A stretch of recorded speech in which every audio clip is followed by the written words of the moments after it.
Hello and good evening, ladies and gentlemen. Welcome to News Talk with yours truly, Chris Anu, coming to you as usual from the great state of Texas, Houston, Texas to be precise. Thank you for tuning in tonight. It's a pleasure to be once more with you.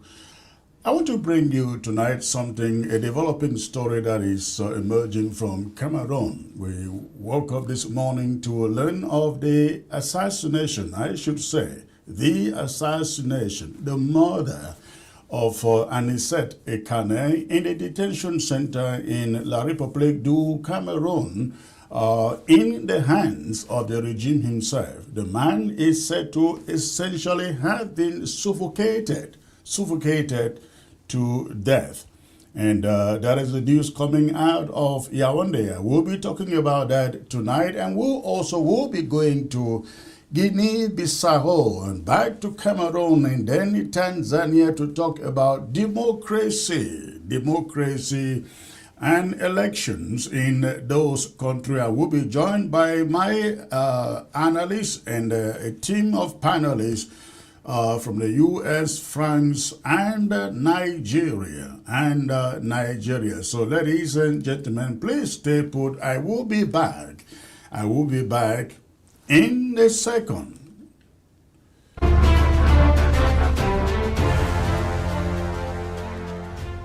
ABS can help you reach your target audience like never before.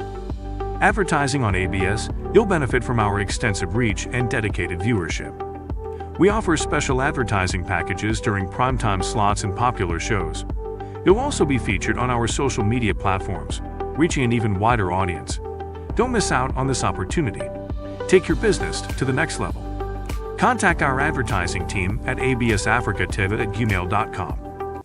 All right, thanks for tuning in, ladies and gentlemen. I would like you to go ahead and hit your share button if you are joining by way of the social media. Unfortunately, we are not able to simultaneously come to you tonight on the Facebook platform, but of course, we are all on the YouTube tonight, and of course satellite television in all of Africa. If you are watching by way of YouTube, go ahead, please hit the share link and hit the follow and subscribe also, so that every time we are live, you can automatically get the notifications. Thank you for doing so.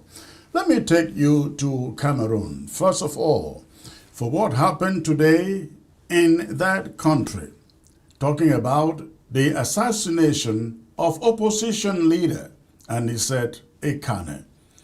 Before I bring you my talking point on this subject, I'd like to take you to listen to what some of the footages of what is going on the ground. This is the family, as you can see here.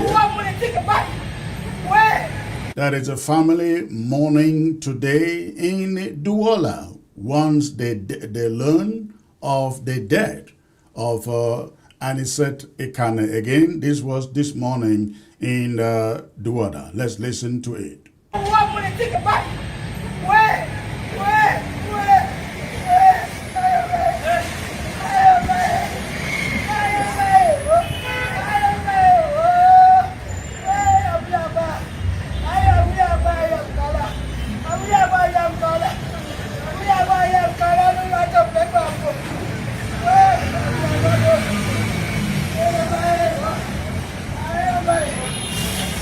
And in this other footage, we have the sister of Anicet Ekane speaking to the media in Douala this afternoon. It is in French. I barely understand a word in French, but I want to believe many of you are watching from Douala, Yaoundé, and the southern Cameroons. You would understand what she is saying. Listen to her. Matin,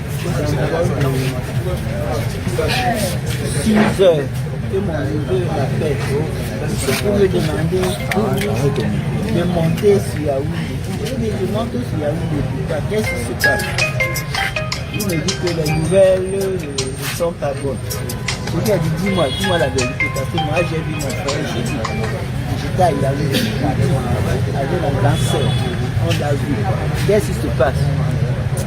Il dit qu'il paraît qu'il est plus d'Afrique. Il n'est plus d'Afrique, ça veut dire quoi? Il faut que vous montiez à la lune. Après, il m'a donné le numéro de l'avocat. J'ai appelé l'avocat. Il m'a dit qu'effectivement, mon frère est mort. Ne quitte pas. Ne quitte pas. On a bien posé, on a blagué. Est-ce que selon les nouvelles, il avait accès à ses soins financiers? And I will leave it there. In this other footage that I bring to you, the Cameroonian public react to the death of Anicet Ekane. Again, Cameroonians in this other footage react to the killing of Anicet Ekane. Listen to them, please. Je sais pas, ça fait trop mal en fait, trop mal, trop mal. Merci. La douleur de la famille, on ne peut pas continuer à accepter ça dans notre pays. Nos réactions, c'est une réaction de tristesse. Ce que moi je peux dire, pour l'avoir vu il y a moins de 48 heures, parce que j'étais au 7 samedi. J'étais au 7 samedi. C'était un combattant de première ligne. C'était un chef de guerre. Je pense qu'il est mort comme il a vécu, les armes à la main. Et comme lui-même il avait l'habitude de dire, il disait souvent, j'aimerais mourir comme Wanji aimait. Vous savez, Anicet avait quelque chose de particulier, c'est que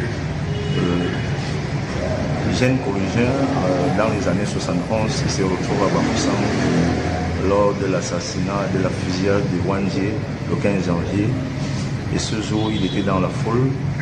Et quand il a vu la manière dont Wanji a été assassiné, il disait, j'aimerais être comme cet homme. Je crois qu'il est mort pour le pays où il l'aime.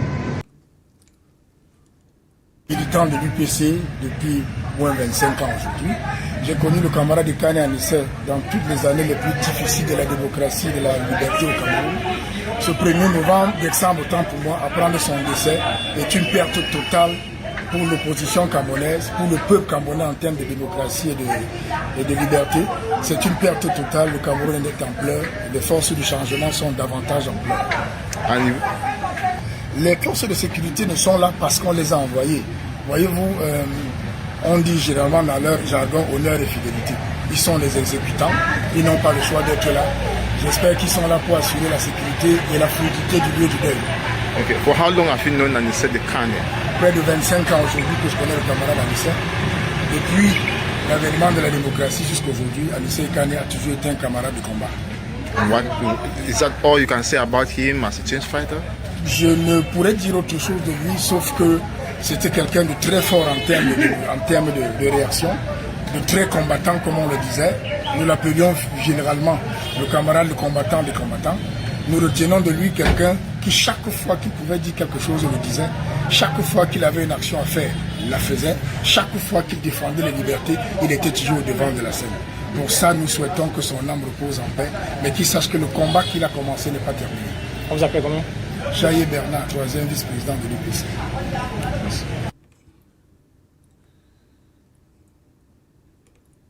Pareille nouvelle, je suis militant de l'UPC depuis moins 25 ans aujourd'hui. J'ai connu le camarade Ekane Anicet dans toutes les années les plus difficiles de la démocratie et de la liberté au Cameroun. Ce 1er novembre, décembre, autant pour moi, apprendre son décès est une perte totale pour l'opposition camerounaise, pour le peuple camerounais en termes de démocratie et de liberté.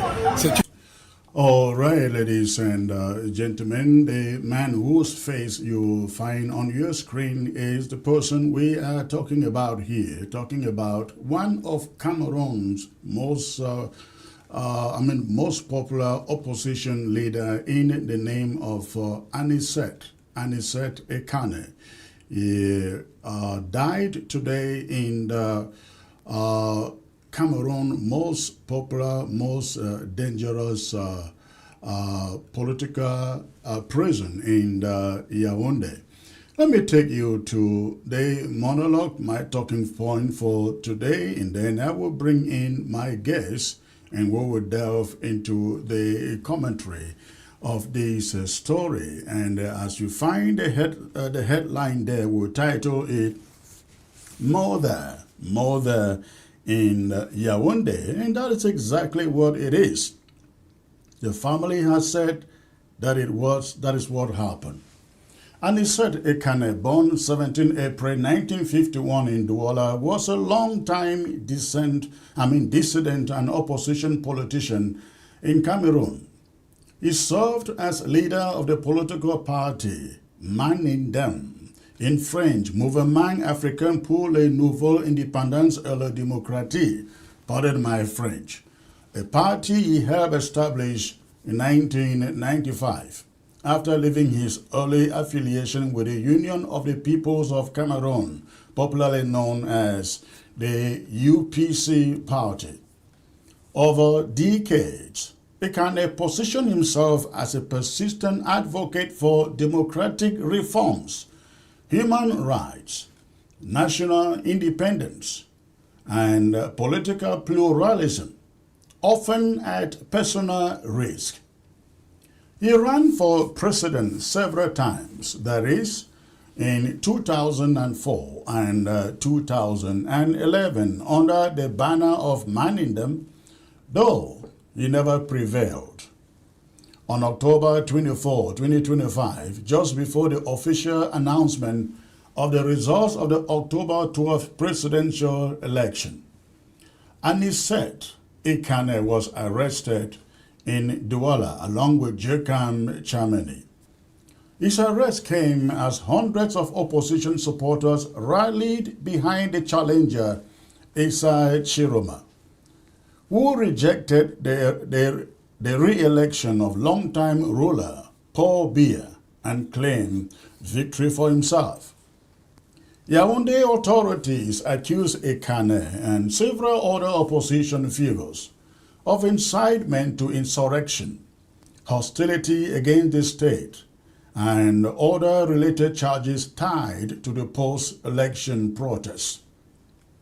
Ekane was then transferred to Yaoundé, where he was detained at the office of the State Defense Secretariat, popularly known as SED, the notorious military torture center for political detainees in Yaoundé. Members of his party have described the arrest as a kidnapping, arguing that security forces targeted him for his public support of Issa Chiroma. During his detention, Ekane's health reportedly deteriorated sharply. His party and lawyers say vital medical equipment, including an oxygen tank that he used regularly, was seized when his vehicle was impounded by Cameroon security forces in Douala. Despite repeated requests from his family, his lawyers, and party supporters for medical evacuation to a proper hospital, those requests were ignored or denied. Family members say that in the days before his death, Ekane had severe breathing difficulties, and he was, in quote, suffocating. His eldest son said the family had informed authorities about his worsening condition in detention, but nothing was done. Nobody cared. On Monday, that is today, December 1st, at age 74, Anicet Ekane was declared dead in state custody in Yaoundé. The official explanation from the Military Defense Ministry said he died following an illness. They further stated that he had been hospitalized at the National Gendarmerie Military Medical Center and was being treated by the Military Medical Corps and his personal physicians. But his family and party say The account is false. The government account is false, calling his death a murder, and blaming it on neglect, deprivation of necessary care, and the seizure of his medical equipment. The news of Ekane's death has stirred shock and grief across Cameroon and the diaspora. His party has accused the ruling authorities in Yaoundé of orchestrating what they describe as a programmed killing. This is not just about a man who died in detention. It is about what his death symbolizes: a system, a climate, a nation suspended in fear. The case of Anicet Ekane, ladies and gentlemen, as many critics have argued, has become more than a tragedy. It has become a chilling reminder of the widespread perception that political dissent in Cameroon carries unbearable risk. Whether all circumstances around his death will ever be fully clarified or independently verified remains uncertain.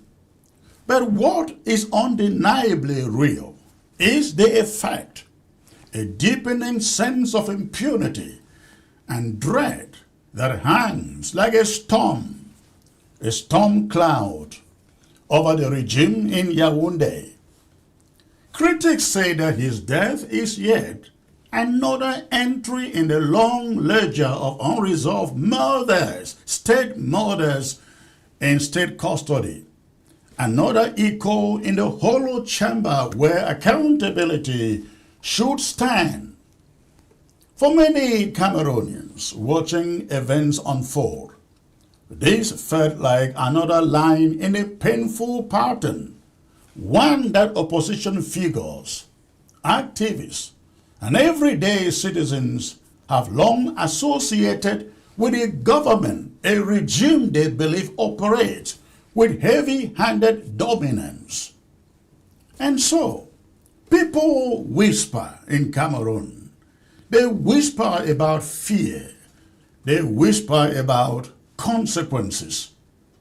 And for some, they whisper about Issa Chiroma too, now reportedly living abroad in exile and fearful of facing a similar destiny if he were still within reach of the same political machinery he once defended. Then there is Chokam Chameni, arrested on the same day as Anicet Ekane. The situation only deepens the dread. One man dead, another held behind bars. The message many believe was sent is unmistakable, even when no words are spoken. What makes this darkness even heavier, ladies and gentlemen, is the silence of political elites. Figures who once postured themselves as stalwarts of conscience now sit quiet. They have either been bought over, co-opted, or so frightened that their voices have retreated into their own lungs. The halls of political debate echo with emptiness, and so a nation watches and trembles, because critics claim that this is Yaoundé's strategy. Make an example of one, and the rest will fall silent, and we are seeing it. Turn Anicet Ekane into a symbol, not of resistance, but of the consequences of resistance. Cameroon, they say, has been intimidated into paralysis. The masses, those who should be the heartbeat of any nation, have grown accustomed to swallowing their outrage. Election after election passes, and the same story repeats itself. People grumble, they protest online, They talk among themselves. But in the end, things return to the status quo. Life continues exactly as those in power in turn. And the diaspora, the diaspora, they make noise. They make noise. They organize panels, record live videos, chant slogans, and speak of change by peace or by force. But nothing concrete follows. Their words remain suspended in digital clouds, while the reality on the ground stands unmoved. This is not a condemnation. It is a lament. A lament for a people who want change, but fear they may be unable to seize it. A lament for a land where courage has been suffocated. Critics say, drip by drip, year by year, until silence feels safer than citizenship. For many observers, the death of Anicet Ekane delivered two stark messages. Number one, trying to oppose the regime in Yaoundé from within the country may expose one to immense danger. Many believe this is a lesson the regime in Yaoundé wants dissidents to internalize. Point number two, relying solely on peace talks, dialogue, or the ballot box, many critics argue, has not produced the democratic transition so many hoped for. But here is where a crucial distinction must be made. The answer is not to call for violence. Violence only begets more violence, and nations that burn rarely rise unscattered. But history does offer lessons. Examples of peoples who confronted authoritarianism through mass civic action, unity, and persistent non-violent pressure. How long will fear rule over Cameroon? How long? How long will silence be louder than injustice? How long will the people wait for change without taking ownership of it? No regime, and I mean it, I repeat, no regime, no matter how entrenched, can stand forever against the unified will of its people. But unity cannot be built on fear, on resignation, or empty rhetoric. It requires organization. It requires leadership. It requires civic bravery. Most of all, it requires Cameroonians to believe in their own agency, to understand that their future is not predetermined, to recognize that the path forward is neither easy nor guaranteed, but it exists if they choose to walk it. And so this monologue closes where it began, with Anicet Ekane. His death, regardless of the contested details, has become a symbol of pain, a symbol of fear, but also potentially a symbol of an awakening. And we hope that awakening will surface, ladies and gentlemen. That is my monologue for you tonight. I'd like to bring in my panel for today to look at this subject.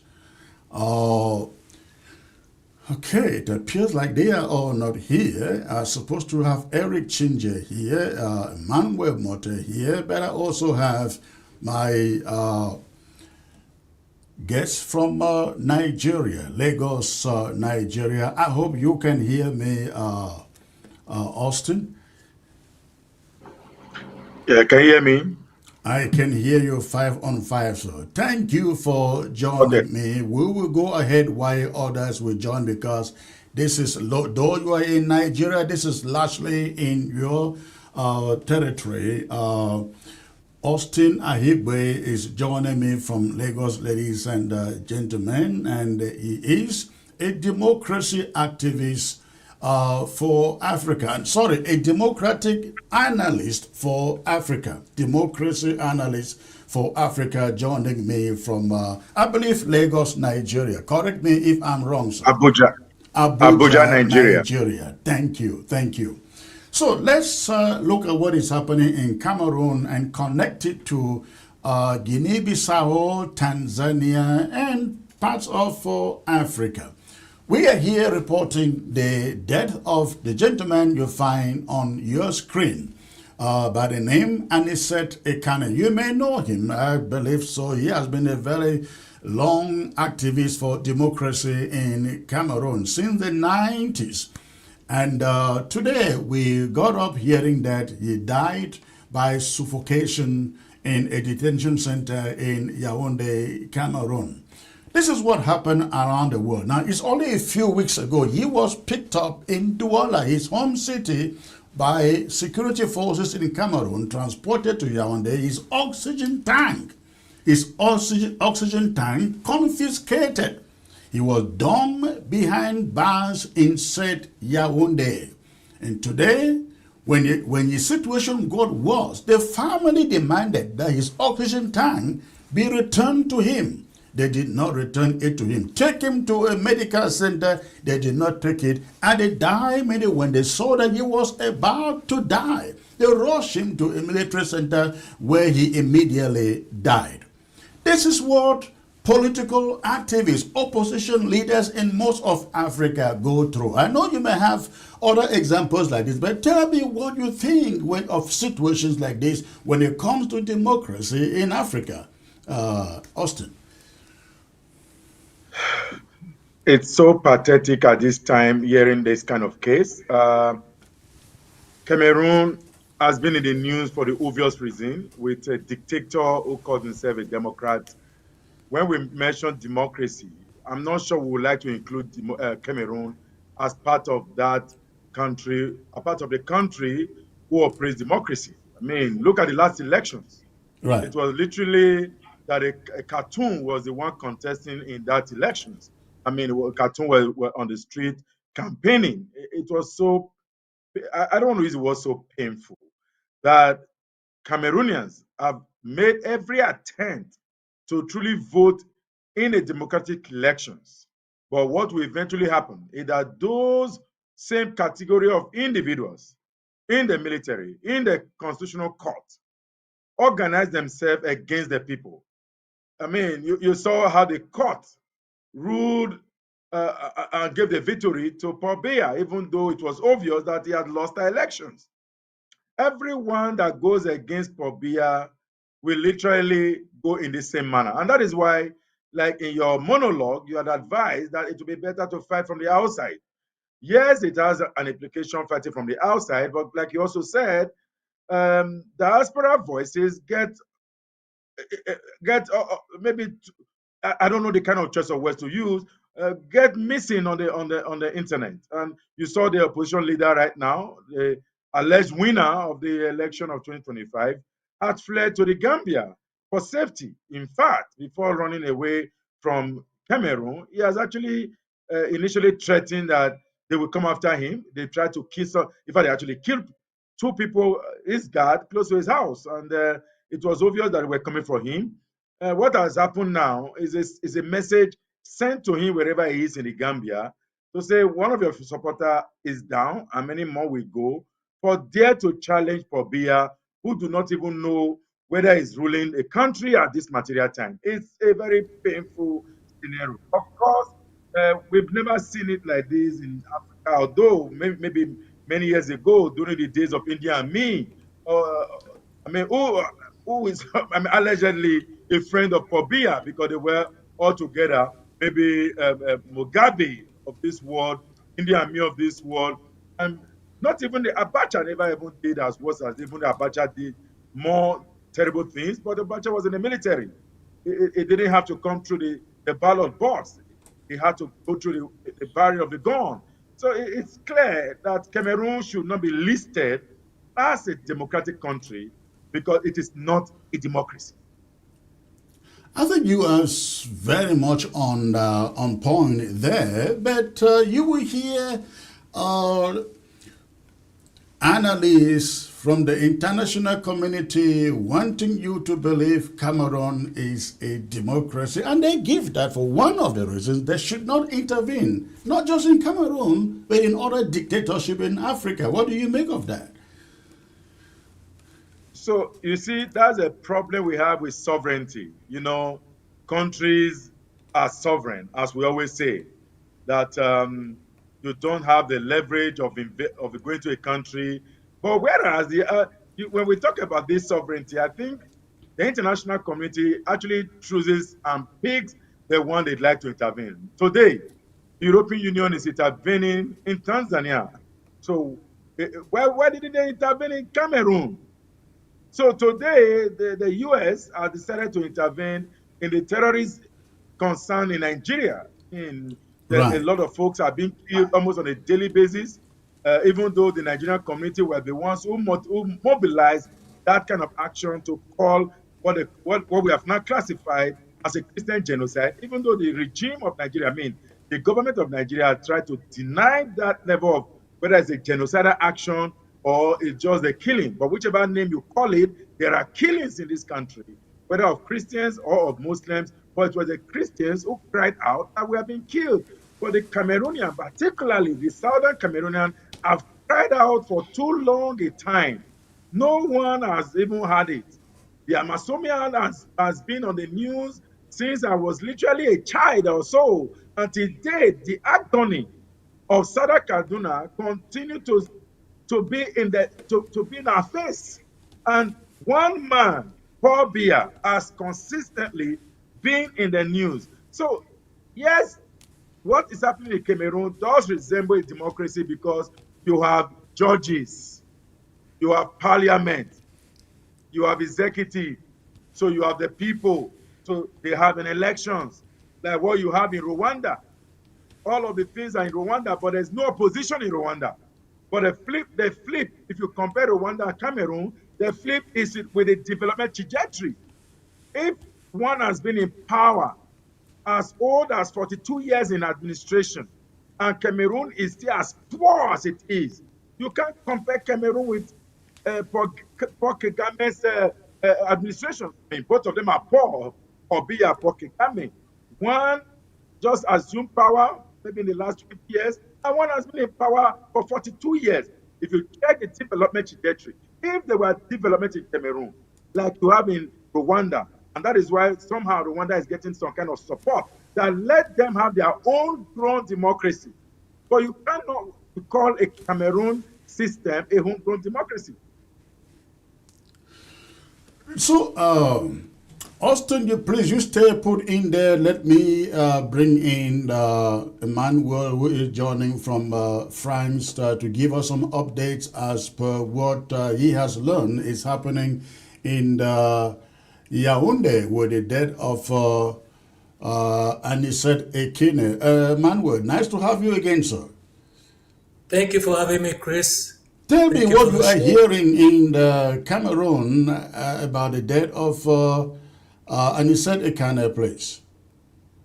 Well, Anicet Ekane was arrested in Douala on October 24, 2025, and imprisoned in the cells of the State Secretariat of Defense in Yaoundé. And this is the news: he was assassinated. And I will tell you why. He was assassinated 38 days there. Now, we know that he had a respiratory problem, and he had an oxygen concentrator that had been removed previously for days. And it was only through the insistence of his lawyer that the concentrator was sent to him in prison, but his state had already deteriorated. Okay? So, question number one, we have to search for, in any case, we have to search for the roots, the deep causes. The cause number one is Anicet Ekane had declared before the election that the candidate for presidency should not go alone. He should find alliances. And number two, he should stand for change. If these two conditions, he said, are not accomplished, then this candidate will be a traitor to the people. Once he said that, he became a very dangerous opponent for Biya and his people. Okay? So actually, the government was targeting this man from that point, even before the election.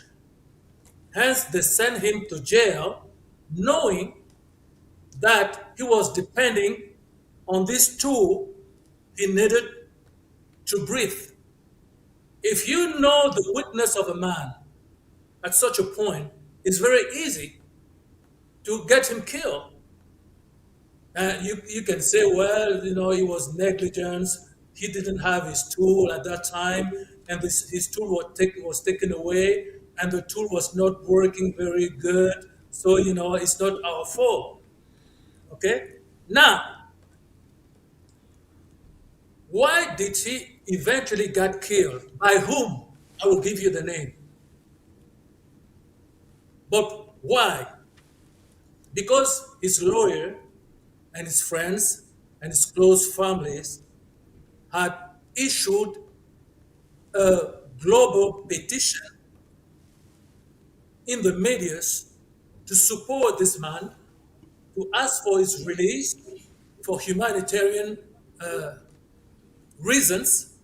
They also asked that, to the least, he should be sent to an appropriate hospital. How can you have such a disease and think that you can be cured in jail? All these things were denied. So we have two things here. They took away his respiratory tool, and they refused to remove him from jail, to send him to a hospital where he could get cured.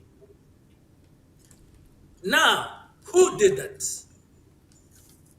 I give you the name of Jean-Pierre Otulu. Jean-Pierre Otulu is a commandant of the Legion of Gendarmerie, who was chosen by decree by President Paul Biya on February 21st, 2025. He is the man who did it. This is a Biya man. So everything's aligned. Biya promotes people out of nowhere, incompetent people, and you have to know that one day you will render him a service. And when it comes to killing an opponent like this, a soldier who has been promoted by Biya is the one that is suited for the task. So this is a criminal state. And it is amazing because in this situation, we could think that they could lay low, But now, let me tell you that this man was only the tree that is hiding the bush. The bush is President Chiroma. They wanted to make an example because through all these petitions online, Anicet Ekane was becoming a hero. And the Bias people didn't want another Chiroma. They didn't want a martyr. They didn't want a hero. An outburst from prison for another hero overtly supporting Chiroma. So this is about killing two birds on one stone, people. We kill Ekane, and at the same time, we're giving a lesson to frighten Chiroma and Chiroma's people. So you can, I heard people said, oh, Chiroma fled Cameroon. How come Chiroma is not here to fight? You see, if they did this to Anicet Ekane, how much more? Imagine. what they would do to Chiroma as soon as he would step at the airport. It wouldn't even last 5 minutes. So this is another reason to explain why President-elect Chiroma is not in Cameroon. And the best strategy for him is to be in Gambia, in a place where things are going to go now, very fast. We have an army that's been mobilized also because maybe I should give the name of the army here, or maybe not. Let me see. Not for the moment, but now this is what's going to happen. For the very next days, President Chiroma will be sworn in. He'll be sworn in Gambia, and then we have a new constitution. All right, comrade, you hold on there. You hold on there. We will come back to that point. Let me bring in Eric Chinje, who has just joined, and we'll come back to the point of swearing in of Chiroma. Eric, it's a pleasure to have you back, sir. It's a pleasure to be here too. Thank you.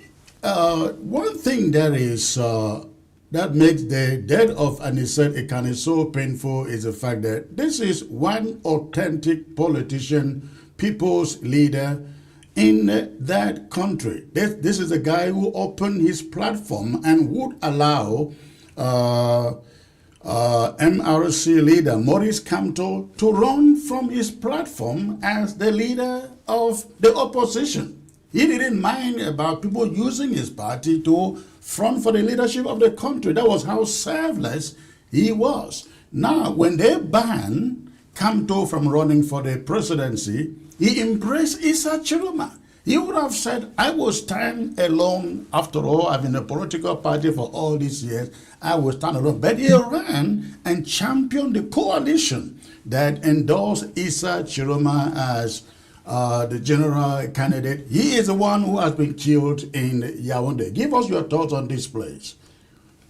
Yeah, thanks, Chris, for having me again. And, you know, I will say this. If we do not use this opportunity, this moment in time, to correct some of the wrongs in Cameroon, we would be killing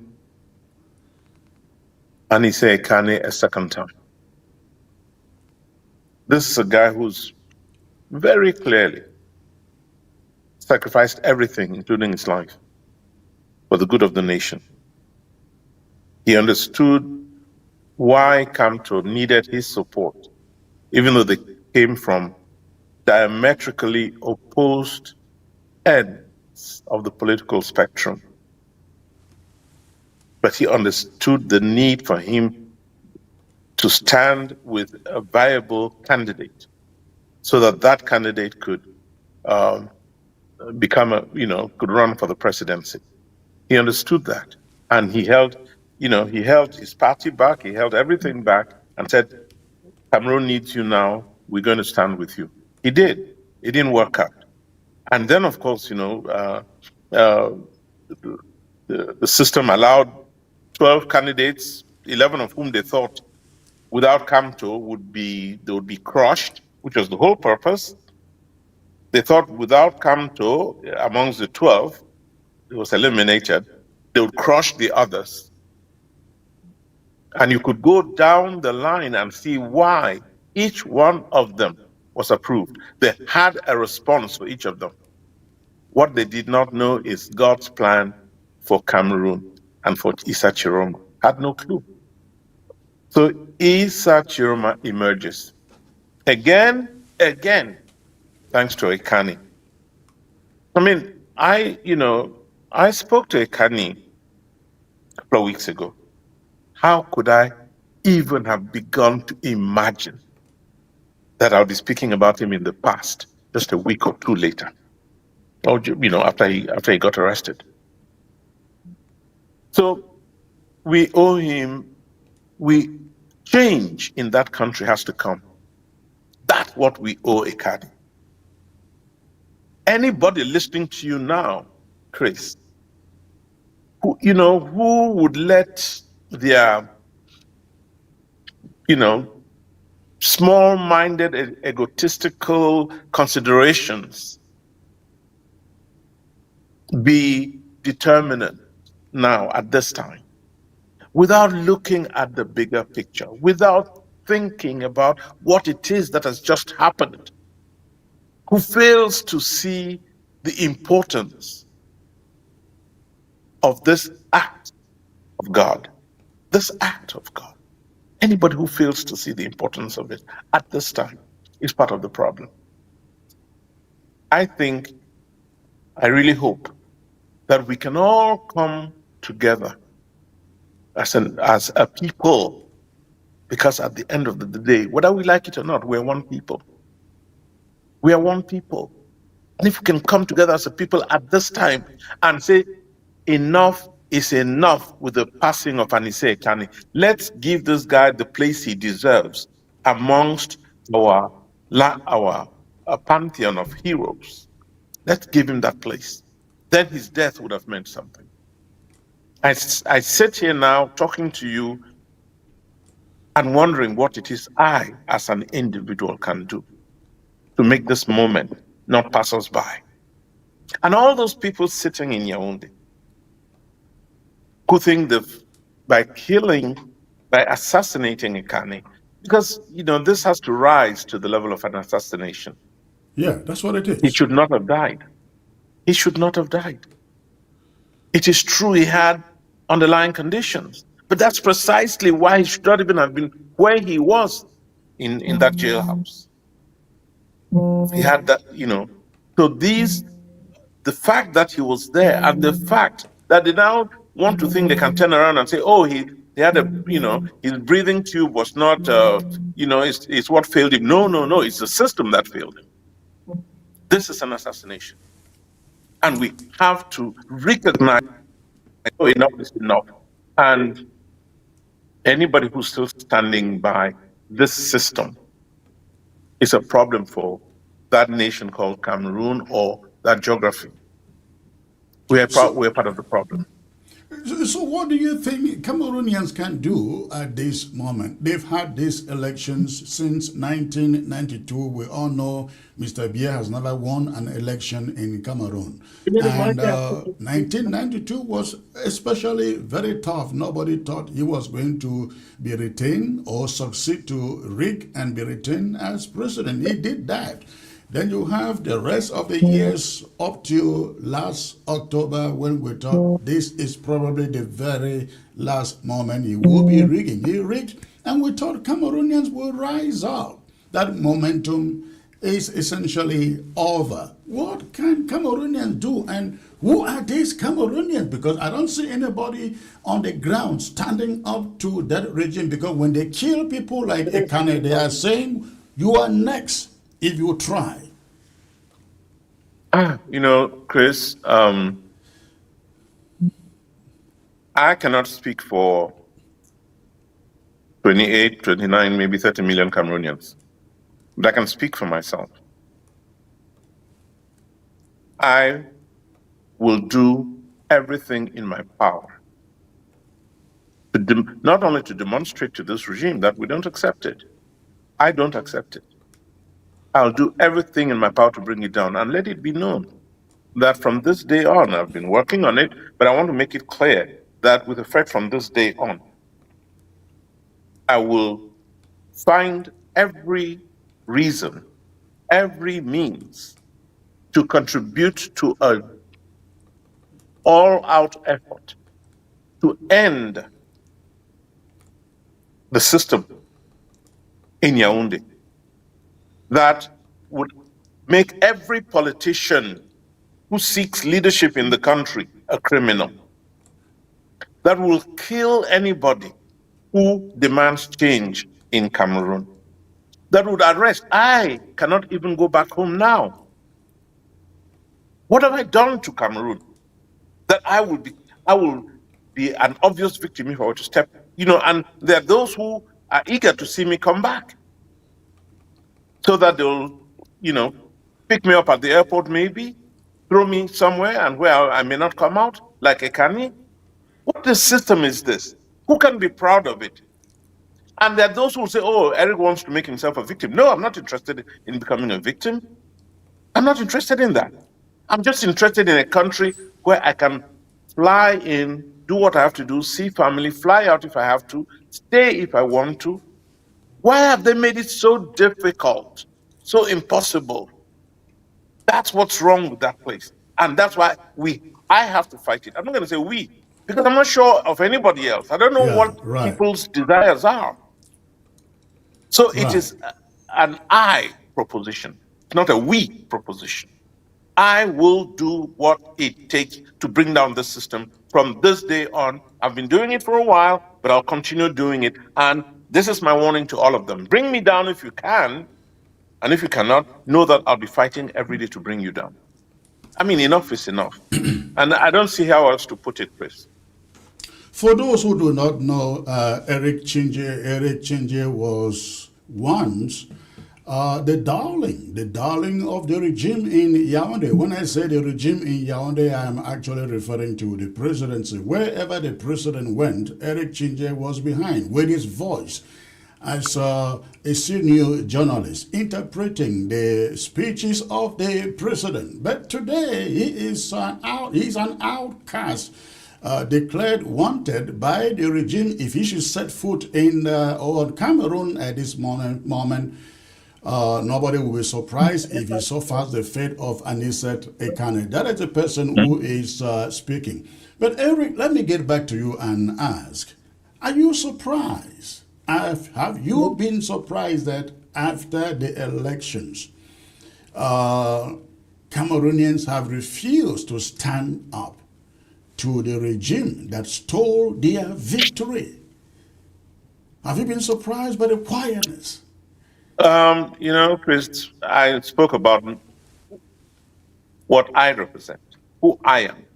And again, just to correct what you said, I've never been for or against necessarily the regime. I've always been for Cameroon. Always been for Cameroon. Let me tell you, even when you saw me talk to Mr. Biya, there were folks in his team saying, Eric, don't say those things to the president. And I can mention, there's a very good man in that group called Sadi Rene, a man I have a lot of respect for. Ask him. Sadi will tell you that he was amongst those with Famen Dongo and Laurent Eso telling me, please don't say these things to the president. Because I spoke truth to Mr. President back then. And I do so now. I've always, in all of my life, even with you, the Ambazonians, I've always lived with my truth. So let's get that right. I've always lived with my truth, and I've always said my truth. And I will continue to say it as God allows me to see the truth. And that truth today is, this regime is killing innocent people. This, called Anicet Ekane, an innocent man, a man who has spent his life fighting for the truth that he knew, fighting for the Cameroon he believed will be good to everybody, fair to everybody. That's the Cameroon Anicet Ekane was fighting for. That is why I said, let's raise him to the status of a national hero, and I hope we do. And not only do that, but make sure that his death serves as a trigger for change in that country. I hope people are listening. If we let this death go by, if we allow this regime to kill another innocent man called Ekane Anicet, if we let them get away with it, we would have killed him a second time. I hope we don't. I hope we don't. So it's not enough. Apologies are not enough. Sending condolences is not enough. Each of us should think tonight, what shall I do where I stand or sit to bring about change? And if the majority of us think there's no need for change, there will be no change. But if a critical mass of us think it's time to throw the bombs out, then we will start acting in ways. We will start acting in ways by stopping, for example, food from going to Yaoundé. We will stop trucks bringing things from the north, from the western region, from the littoral. We will asphyxiate Yaoundé. We will create an economic blockade in that city. That's probably what they will understand. We will, and when we announce ghost towns, people should make a little sacrifice so that the message gets across. If the international community were to think that Mr. Biya and his regime are finally again in control, and I say Mr. Biya, knowing full well that Paul Biya is no longer in charge, so we are actually talking about Ngongo and Atanganji and you name it. That's who we are talking about. Unelected people, Chantal Biya, unelected, that's who we are talking about. If the international community understands that these people are no longer in charge, and that's all it might just take, then they will not be opening their doors to them for the kinds of loans that they need today to even pay salaries.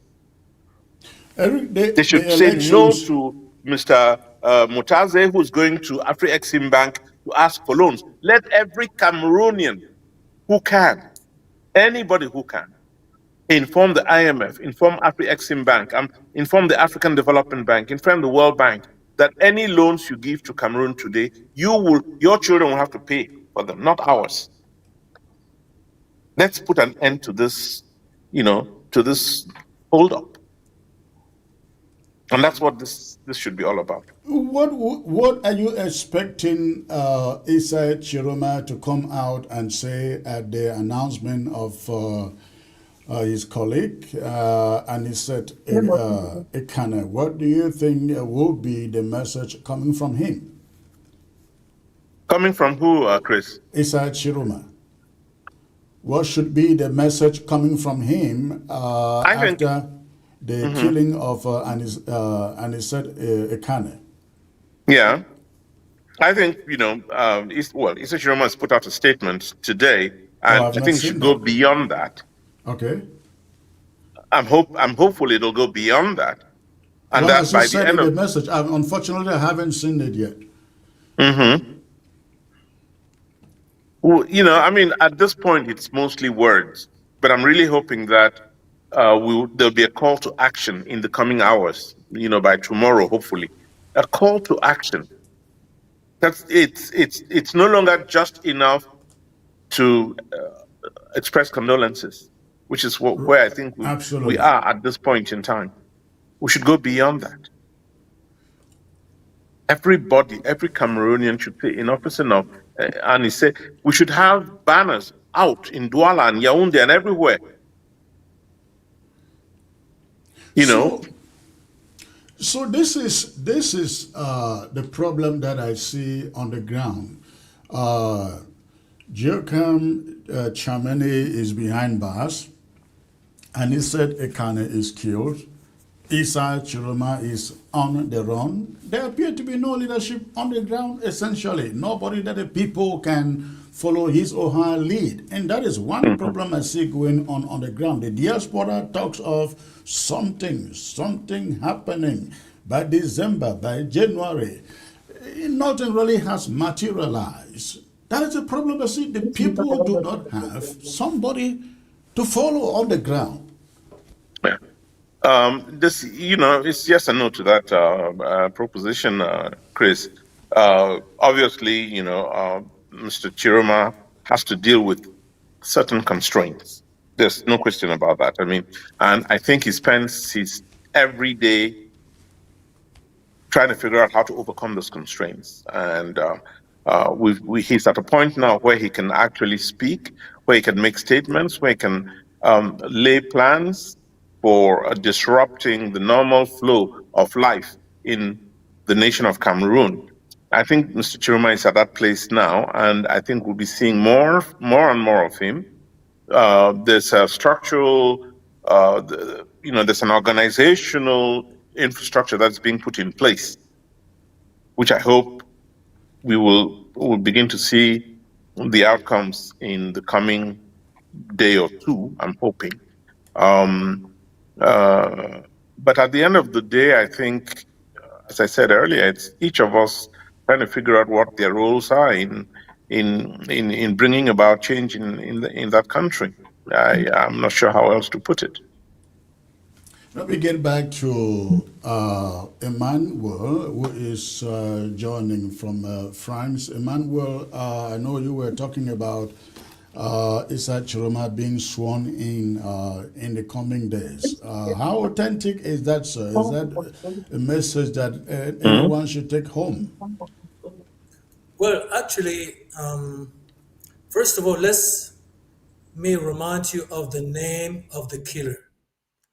The commander of the Gendarmerie Legion, Jean-Pierre O'Toulou, because there will be an armed response to this military attack, that we face military with military. The African Patriot Army will move in, okay? Let's talk a bit of strategy here, because that's the question they ask, actually. Number one, the ghost town policy will drain the finances of this government in conjunction with information sent to international donors. Eric Chinje talked about them. You know, like you see in Congo, he built an 8 million euro palace in his village at Tanganji. How can Ngongo have 8 million euros? What is he doing for that? At Tanganji, 8 million euros. Atangaji is a mere minister. He built a 16 million euro facility. Where does that money come from? So all these accounts will be frozen.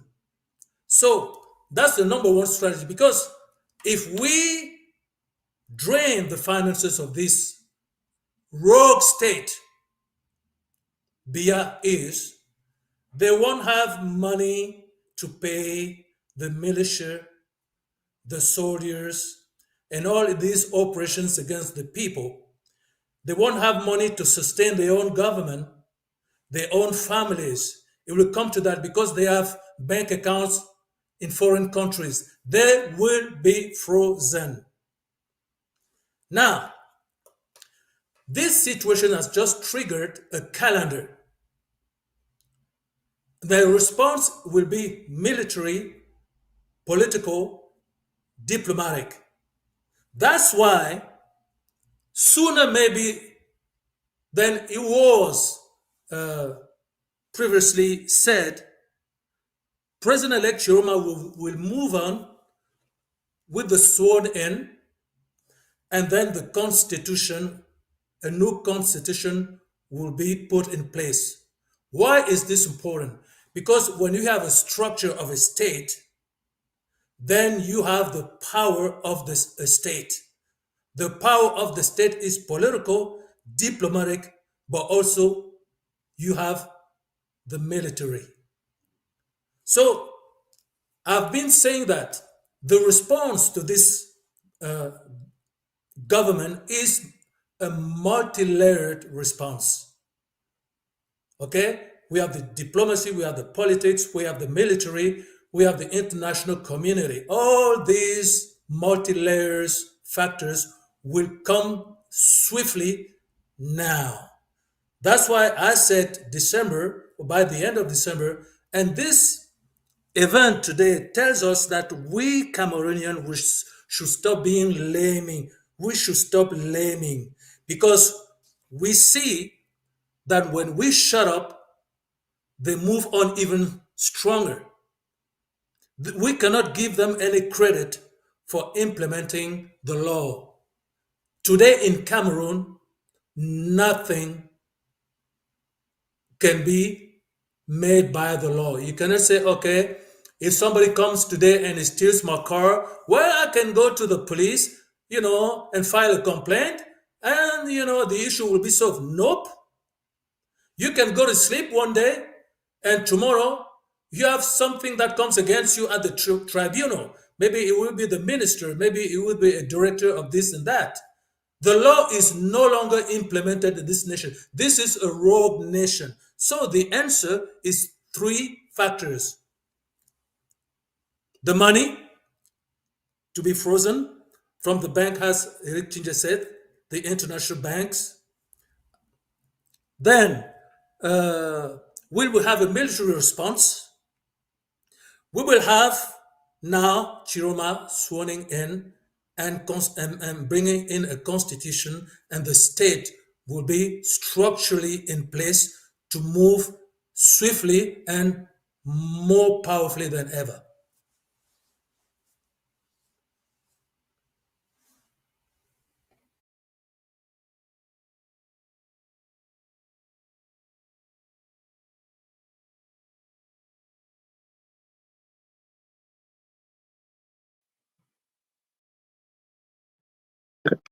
Chris, I don't know if you can hear me, but I can't hear you.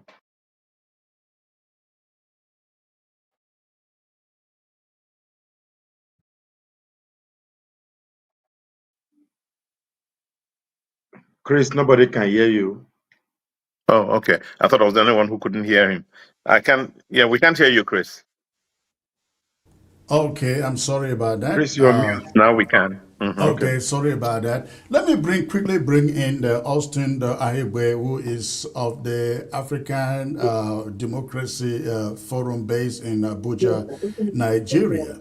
Austin, if you can weigh in on this, in a situation like this one, the one prevailing in Cameroon, where the regime stops the opposition by all means possible from reacting to a stolen election. What do you people recommend in the democracy movement?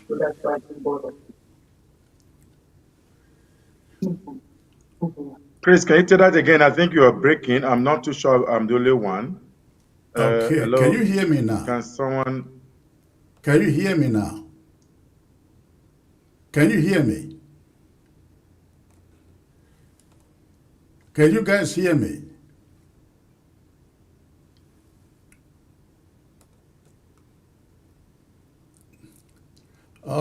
Something is, you guys can hear me?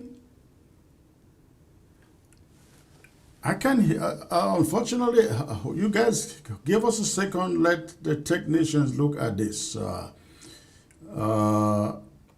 Okay. Austin, can you hear me? Austin, can you hear me? Something is not right.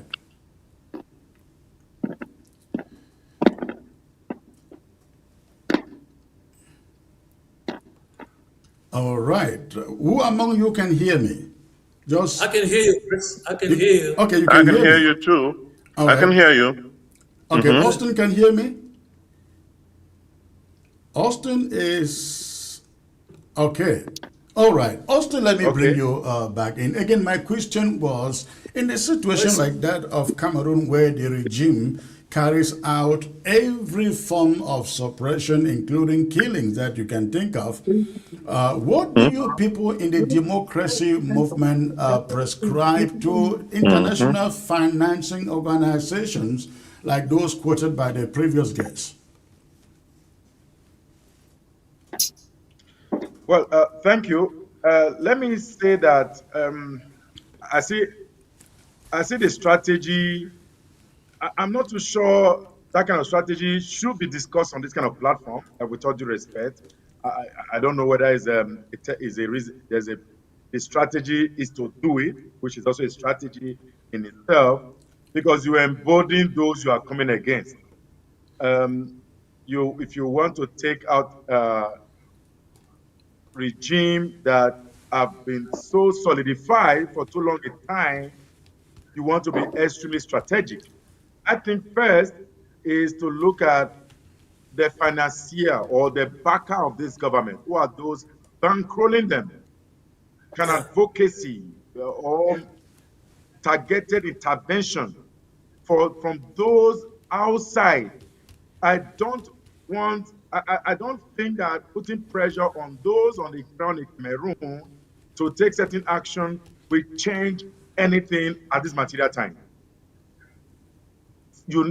We know what has happened previously, and after the election, and just to quickly also, the question you asked Henry earlier, the Cameroonians went on the streets after the election, the result was declared. You knew what happened and the victimization, the brutality, the militarization. And of course, they have been able to undermine them. The same thing happened in Kenya, where there's a youth result, where there's a hurricane of youth coming up, there's always a militarization.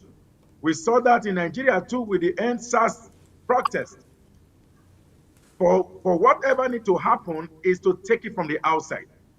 Whatever strategy, there need to be some level of mapping, identification. I don't want to also speak more on what can happen or what should happen, because that needs to be really covered in a way that you identify strong locations and target them either diplomatically or whatever strategy by way of almost like a daily response on the international scene.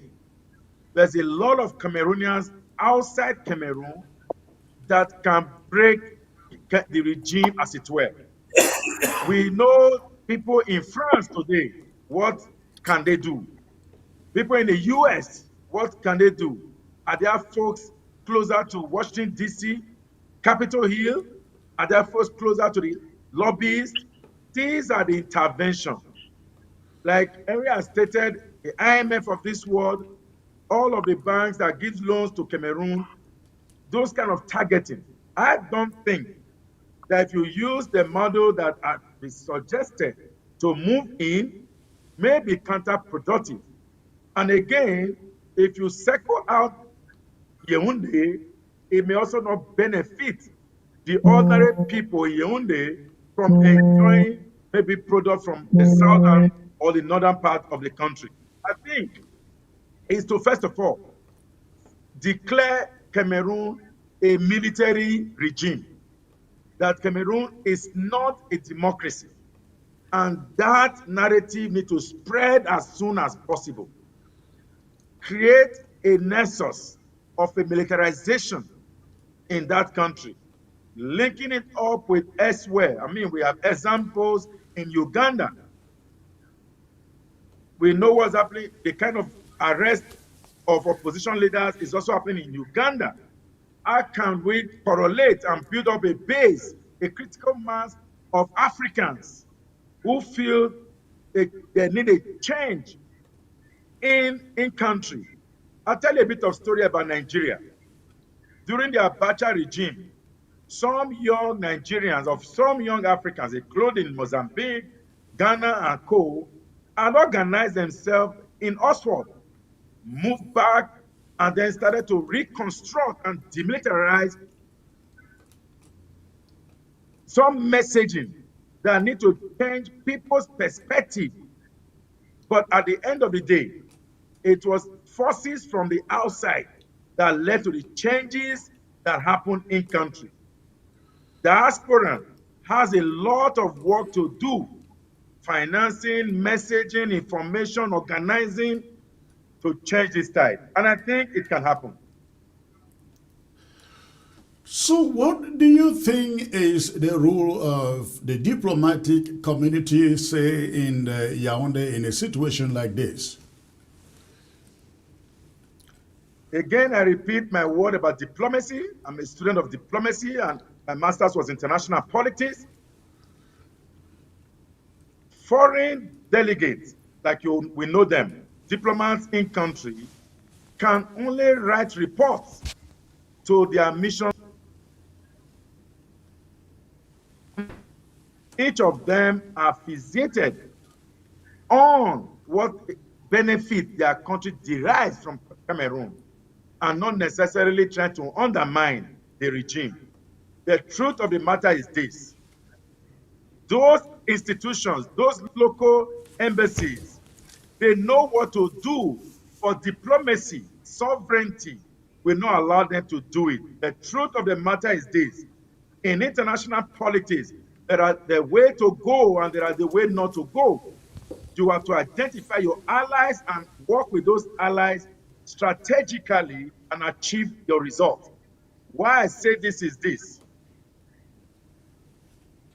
Why is France, particularly Macron, not responding to issues in Cameroon?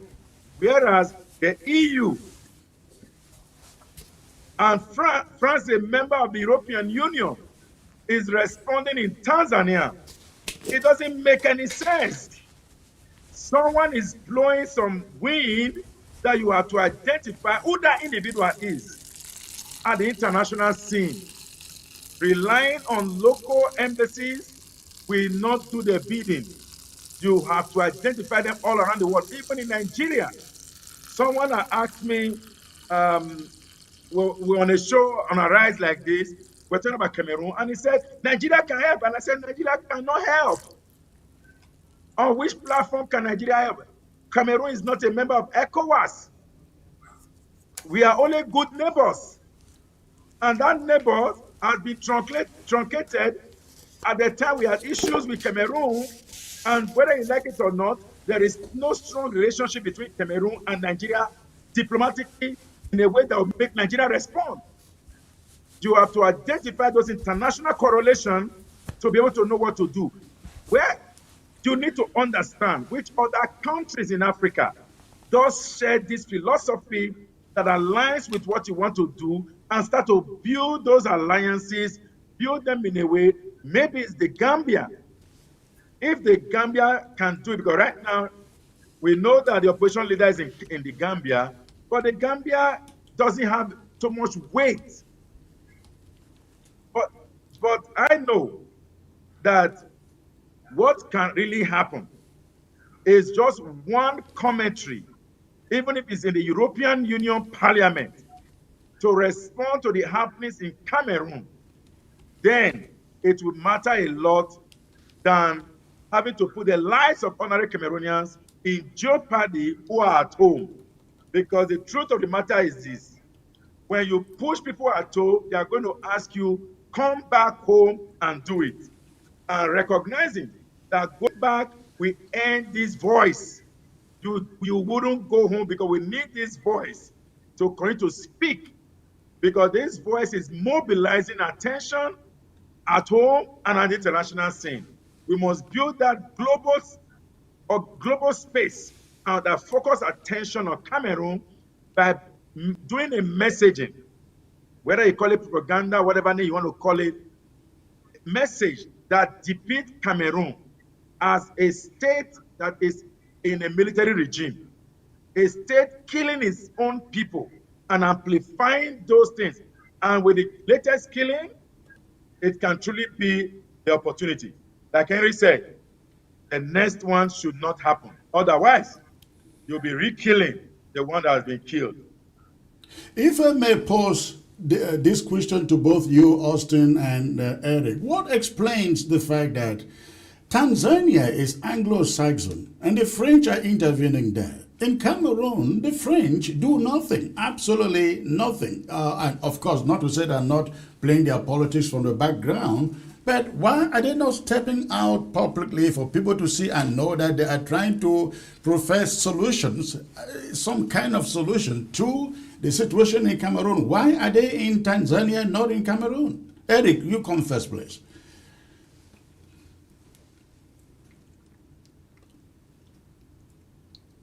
Intellectual underpinnings Henry, your of mic is how... We can hear you now. Go on. We can hear you now.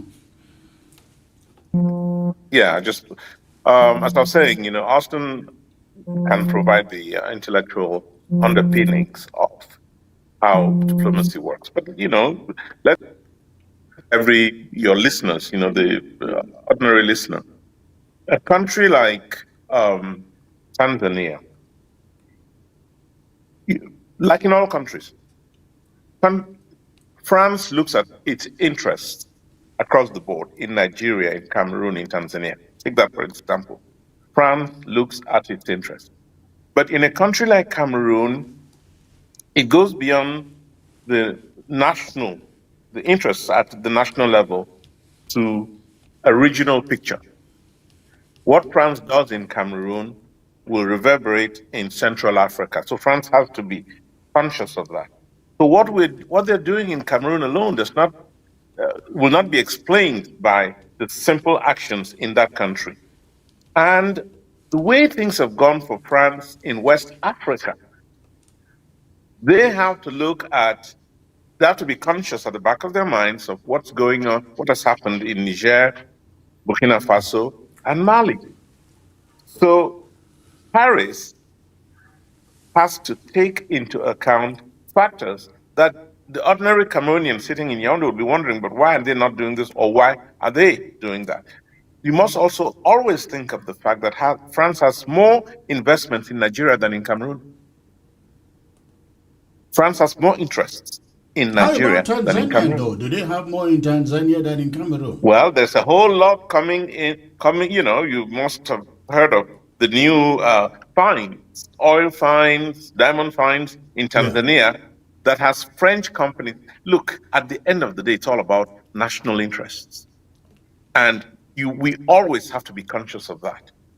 So, let's not fool ourselves into thinking that, these national interests are reduced to, are reduced to the basic financial benefits that countries derive from where they are. No, I think, and I want to bring this back to Cameroon.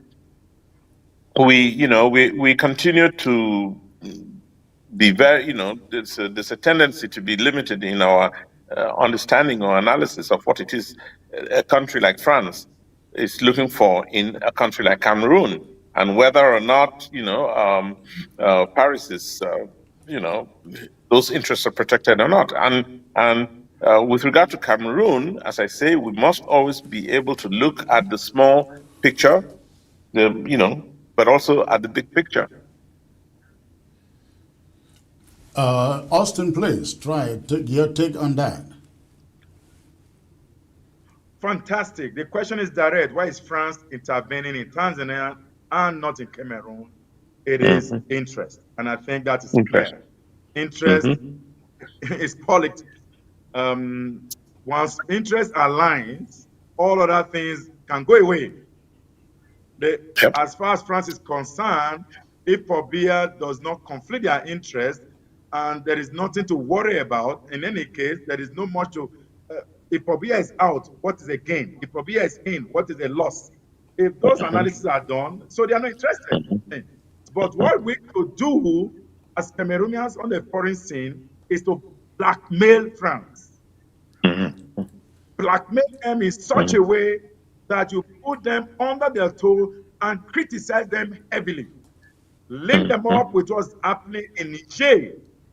The action that was taken in Burkina Faso and all of the things that happen in all of their Francophone area, including in Nigeria. If you can link the Franc-Afrique and push them, send every emissary at the international scene to France, to the UN, particularly, maybe you missed the opportunity of hunger, but plan for the next hunger or the next UN Security Council meeting. France is a member, and lobby one of the members. It could be China, it could be Russia. Again, every country has interest. This is purely where we are now is neo-colonialism. Which foreign power do you wish to align with? Pobia is currently aligning with one, and that one is covering its regime. So which one can you align with to counter the one Pobia is aligning? Until that happens, Pobia will die. Camerooners will not know for 10 years because he's no longer in charge of that country. All right.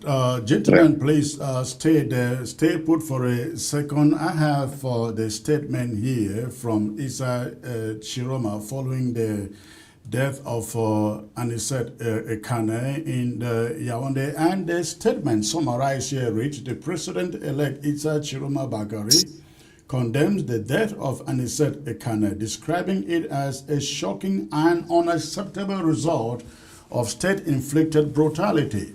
He says Cameroon has lost a patriot, and he personally has lost a brother. Ekane died in detention on December 1, 2025, after being arbitrarily arrested and held for over 38 days without due process. His driver and nephew were also unlawfully detained to pressure him. Despite his serious respiratory problems, authorities denied him essential medical care, including confiscating his oxygen supply. Repeated alerts from his lawyers and appeals from his family were ignored, leading to Ekane dying slowly and painfully. The statement reads, it concludes, Chiroma stresses that Ekane was not an enemy of the state, but a free and courageous voice, one of the pioneers of democratic change whose death symbolizes the regime's extreme brutality and illegitimacy. That is a summary of the statement from Issa Chiroma. The statement you'll find there on the screen. You can find it on his official Facebook site. Download it, read it, whatever you want to do with it. But that is his response to what is happening or what happened in Yaoundé today. What I fail to see there is any statement involving action. Action, as Eric has said, maybe, just maybe, something will be happening a bit later on. Let me ask Emmanuel Moter to look at that statement. Briefly tell us what, if you read anything in between the lines in that statement as per what Issa Chiroma may be preparing to do next. Emmanuel, please. Yeah, first of all, I want to correct two things concerning the lack of intervention of France in Cameroon. It's not true. France tried secretly to intervene. Okay? When was that? That was, let's say, a month ago.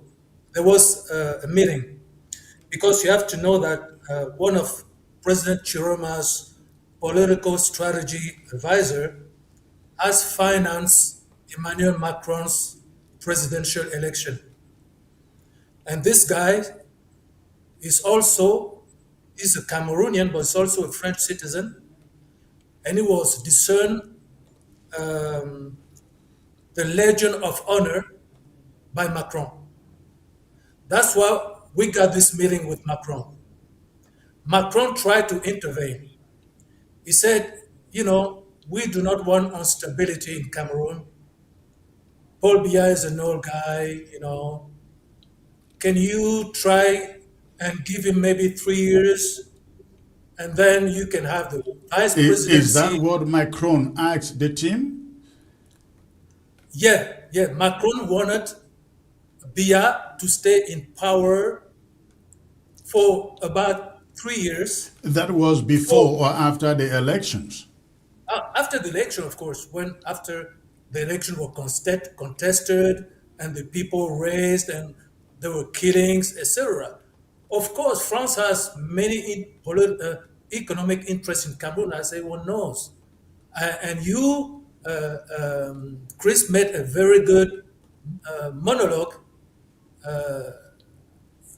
I think maybe 2 or 3 days ago, talking about France as a puppeteer. France is the official and historic puppeteer of African Francophone countries. And of course they had to intervene. They tried. But we had this asset who financed Macron's election, given the Legion of Honor, who got this entrance. And we had this secret meeting. And we said to Macron, this time, we will not accept little meetings between four walls to decide, the future of Cameroon. Because there's a unique opportunity this time, is the people. For the first time in about 60 years, the people of Cameroon have raised like never before. So we do not accept tractations this time. It will not be business as usual this time. So he said in French, vous êtes gentil, mais vous ne vous en occupez pas. Okay? So, Emmanuel, hold on there. Did you say that the French asked that Biya be given 3 years or 7 years a term? no, they wanted a transition, a slow transition. The purpose was that they don't want instability, warfare, etc. So they want to arrange a smooth transition of power where Biya will stay for a while, and then the Chiroma people can come up. Meanwhile, Chiroma can be either prime minister or vice president, etc. And Chiroma said, no, no, no.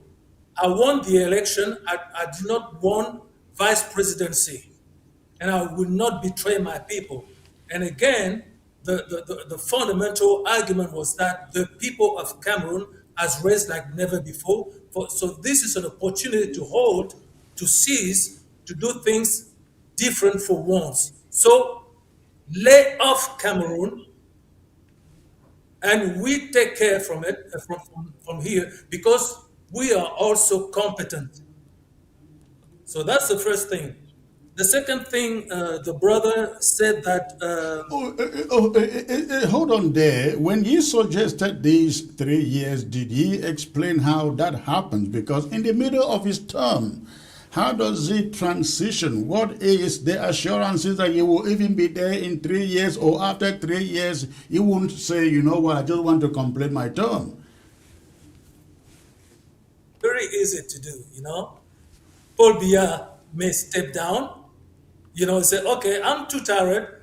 You all guys say that I'm 93 years old. I heard you. I had a dream. I had a revelation. And then just spoke to me. I have to step down. Now I'm tired. I'm going to Vomica. That's not a problem. Or they can make him a medical coup d'etat, as they did with Aijo. Say now you have cancer, you have to step down. That's not an issue at all. They don't have to do these things. So now the brother said that Cameroon cannot have support from ECOWAS. Well, Gambia is part of ECOWAS, okay? And I have to tell you that this is a strategy. When you said that Nigeria doesn't have close ties with Cameroon, well, actually, all this was planned using Nigeria. Nigeria handed the case to Gambia, and they already planned to use ECOWAS countries to support the system. Now, we know, as Chris Enu said once, that actually, when we look to the history, when we look to the past, ECOWAS never supported anyone. These guys, they failed in everything. Then I told him that this time, ECOWAS is being given a unique opportunity to show that they know better, that they can do better. Because this is Cameroon. Cameroon is called Le Continent. And Le Continent has a mighty influence, not only in Africa and in the world, but also in the world. So, as it is the continent, Nigeria will help, ECOWAS will help, Gambia will help, and it was strategically planned. That's why, and I add something, all the nations around, what do you call international community, all the embassies in Cameroon are in the project. They are supporting this project where Chiroma is going to be sworn in, and he will be supported by the ECOWAS, by the Americans, by the French, and all these embassies, all these states around are aware of the project. That's why this is a very mighty strategic plan. And Are you don't worry. just saying this out of your imagination, or you really think that is actually going to happen? Eric, if you have an idea, please correlate it for us. I hear you, because since I've been speaking here, you guys want me to display everything on the table. But that's not how you win a war. We're not going to tell you everything. Even as the brother said, the brother in the middle. Because, I mean, especially, I love you Amazonian guys. I tell you why. Because you don't have the French mentality. French mentality is, double-minded. One step before and one step back. Double-minded people. I love the Ambazonian people because you have this Anglo-Saxon mentality. You're determined people. In your country, we don't sign contracts. You shake hands. You see, I love that about you. But as a lover, let me tell you that you also need to be strategic. You need to use strategy and tactics.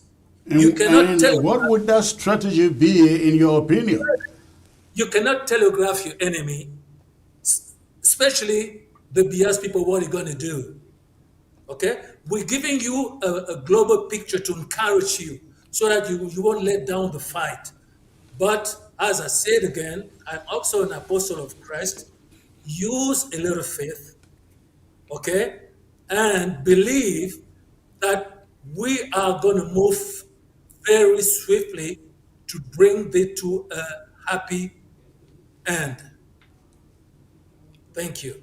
That will be great. We are desperately. I am not a Republican citizen. You know that I consider myself an Ambazonian. You know that, Southern Cameroonian. And we are praying for you guys out there. When I got up this morning and learned of the death of Anicet Ekane, I was so bitter in my spirit, and I almost cursed all of you guys, francophones out there, for doing nothing after your elections are stolen, and you just. So I hope that this happens. I really do hope that it happens, and we will do all we can in Ambazonia to see in what way we can push your cause over there in Yaoundé. For the past, since October, on the eve of the election, we've done everything on this platform to encourage Cameroonian citizens to stand up and take their liberty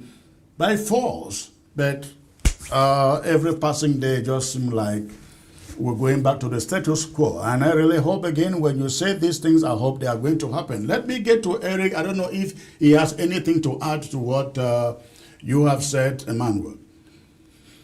Okay.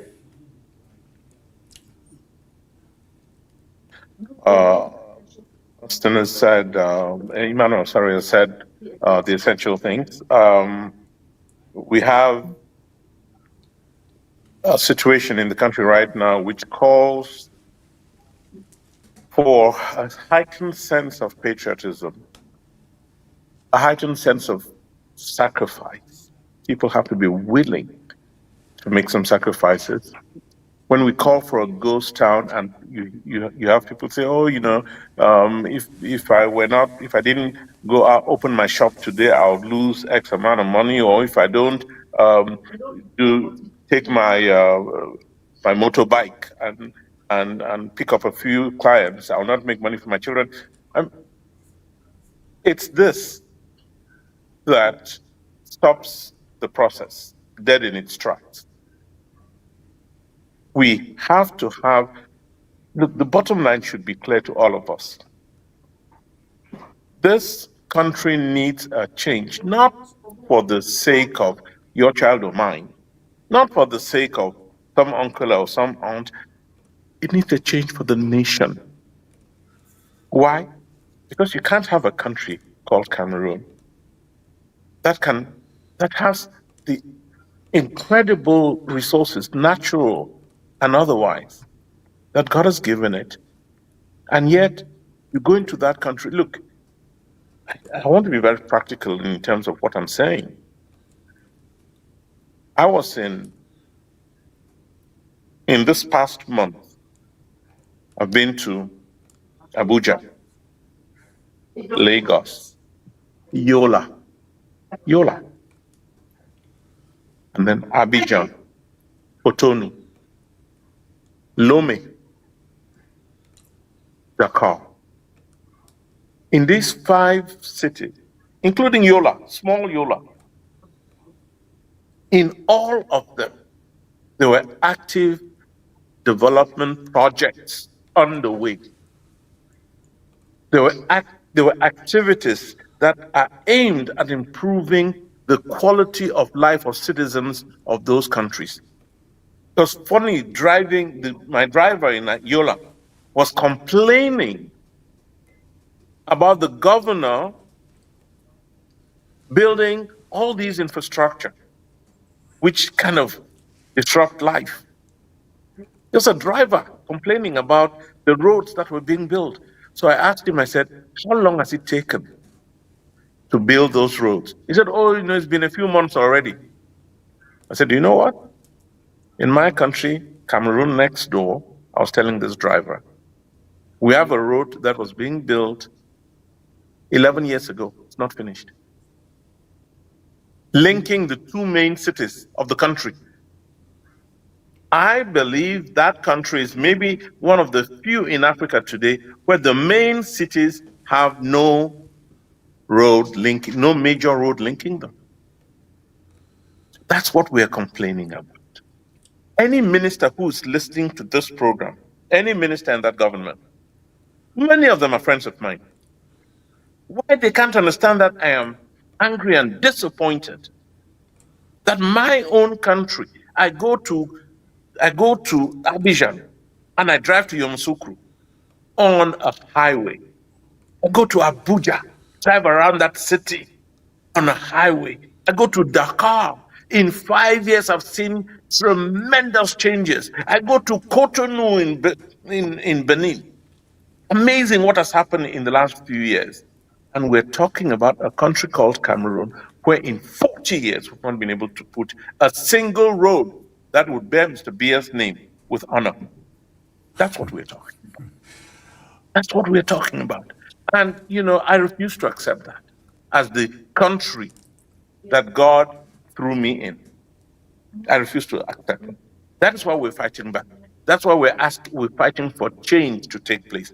And believe me, Chris, it may not be obvious now, but this government, and it's my warning to them, this government that's taken away the life of Anicet Ekane, you will not sit quietly on your stool of governance until the chickens come home. It will not be easy going forward. We're going to make sure your lives are not easy and straightforward. I say this to all of my friends, whom I have a lot of respect for. Dion Gute, the Prime Minister, is a good friend of mine. Felix Mbayo, the Minister, is a good friend of mine. Victor Mangod, Minister, is a good friend of mine, and so on and so forth. These are people I love, have respect for, and would do anything to make their lives easier. But they are part of a destructive system, and I can understand why they don't see it, because they're benefiting from it. I could be benefiting from it too, and they know that. But as my God, I am a child of God too. And I'm saying, no, what they've done to Cameroon is criminal. And the death of Anicet Ekane is proof of that. It's criminal. And it's time they, like us, should stand back and say, well, maybe we ought to do it differently. It's time to do that. And if they cannot do it, my brothers, I'm sorry I'm not with you in this boat. We will fight you. We will fight you. I'm not with Mr. Chiroma because he means more to me than Victor Mangok or Felix Mayo or any of the others. No. I'm with Mr. Chiroma because he represents the change that we need. He needs to change that constitution. He needs to change the electoral code. He needs to change the way we are governed. He needs to change the judicial system in Cameroon. He needs to change, the policies that we've adopted for health and education and agriculture and so on. These things need to change, and it will make life easier and better for everybody. That's what we're fighting for. Let them understand it, and let them hear it from me again. No peace for the wicked. There will be no peace for the wicked. All right, no peace for the wicked, gentlemen. I will take you to Guinea-Bissau for a moment before I let you go. Permit me to do that. We all learned at the weekend of the coup in the Guinea-Bissau, and since then they've been questioned, and legitimate questions too, whether indeed there was a coup. And listening to some of the election observers, especially former President of Nigeria, Goodluck Jonathan, it becomes very apparent that what happened in the Guinea-Bissau called a coup was actually staged. I'd like you to stay put. Listen a little bit to Goodluck Jonathan, please. What happened in Guinea-Bissau, I wouldn't call it a coup. It was not a coup. Maybe some people describe it as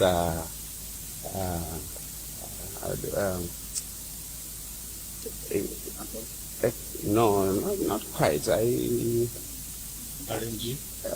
I would just say, if it's like, for want of better word, I would say maybe it was a ceremonial coup.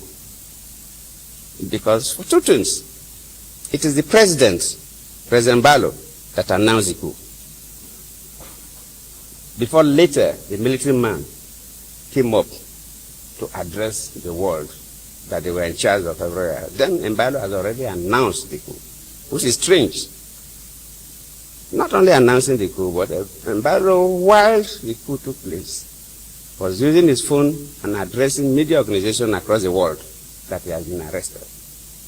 I'm a Nigerian close to 70, and I know how they keep heads of state when a coup takes place. Recently, I was a mediator in Mali, an ECOWAS mediator in Mali, and within that period, we had a military coup. Military don't take over governments, and the sitting president that they overthrown will be allowed to be addressing press conferences and announcing that he has been arrested. Why does this happen? Who is fooling who? Basically, what happened in Guinea-Bissau is quite disturbing to me, who believes in democracy. In fact, I feel more pained than the day I called Buhari to congratulate him when I lost the election as a sitting president. And what is happening is like we are going back to those dark days of Guinea-Bissau, where the military can do whatever they think they can do. It's totally not acceptable. The elections were done peacefully. During the meeting of all heads of observation missions, and they gave accounts of all the observers gave their account. Nobody gave something different. The elections were peaceful. Counting of results at the polling units peacefully done. The conduct of the electoral officials, the security, the party agents, the voters. It was a good election, and one expected the result to be announced. Then while they were collating the results, then they are finished collating results. You know, results for presidential election are collated at different levels. The 9 regions, results were ready. So they were collating them at the capital. And when they were almost through, and were all waiting for the result to be announced, then Mbalo announced that that's a coup. That they have taken over, they have arrested him. But from all indications, nobody arrested him. My conviction is that, and my charge to ECOWAS and AU is that they must announce their results. They have the results because AU and ECOWAS officials were at all the regions when the results were collated. They cannot change those results. They should tally all those results and announce. They cannot force the military out, but they must announce, let the world know who won that election. Let the world know who won that election. And they owe the world that responsibility. Because the results are there. They have the results. The AU, ECOWAS, they have the results. So cannot be playing pranks. Nobody should call others fools. There's no way they remove a military coup. Military coup at the time they want to announce the result. How? And the president was the person who announced the coup. It doesn't happen anywhere. So you sound, even from your words, that we can feel the pain, because you are someone who... All right. We'll leave it there. Emmanuel, let me start this with you, sir. The president, just at the moment election results are going to be announced, the president himself announced he has been overthrown, according to Goodluck Jonathan there. And he says this wasn't a coup. It was arranged. Or how is it possible that elections are conducted, the elections are about to be announced, and the results favor the opposition, and then you get the army, his close lieutenants, to pick him up, and he is calling people around the world and telling them there has been a coup. When? I mean, how was that possible? But the question is, Goodluck Jonathan is saying ECOWAS has to announce the result. ECOWAS has to announce the result. Do you see ECOWAS doing that?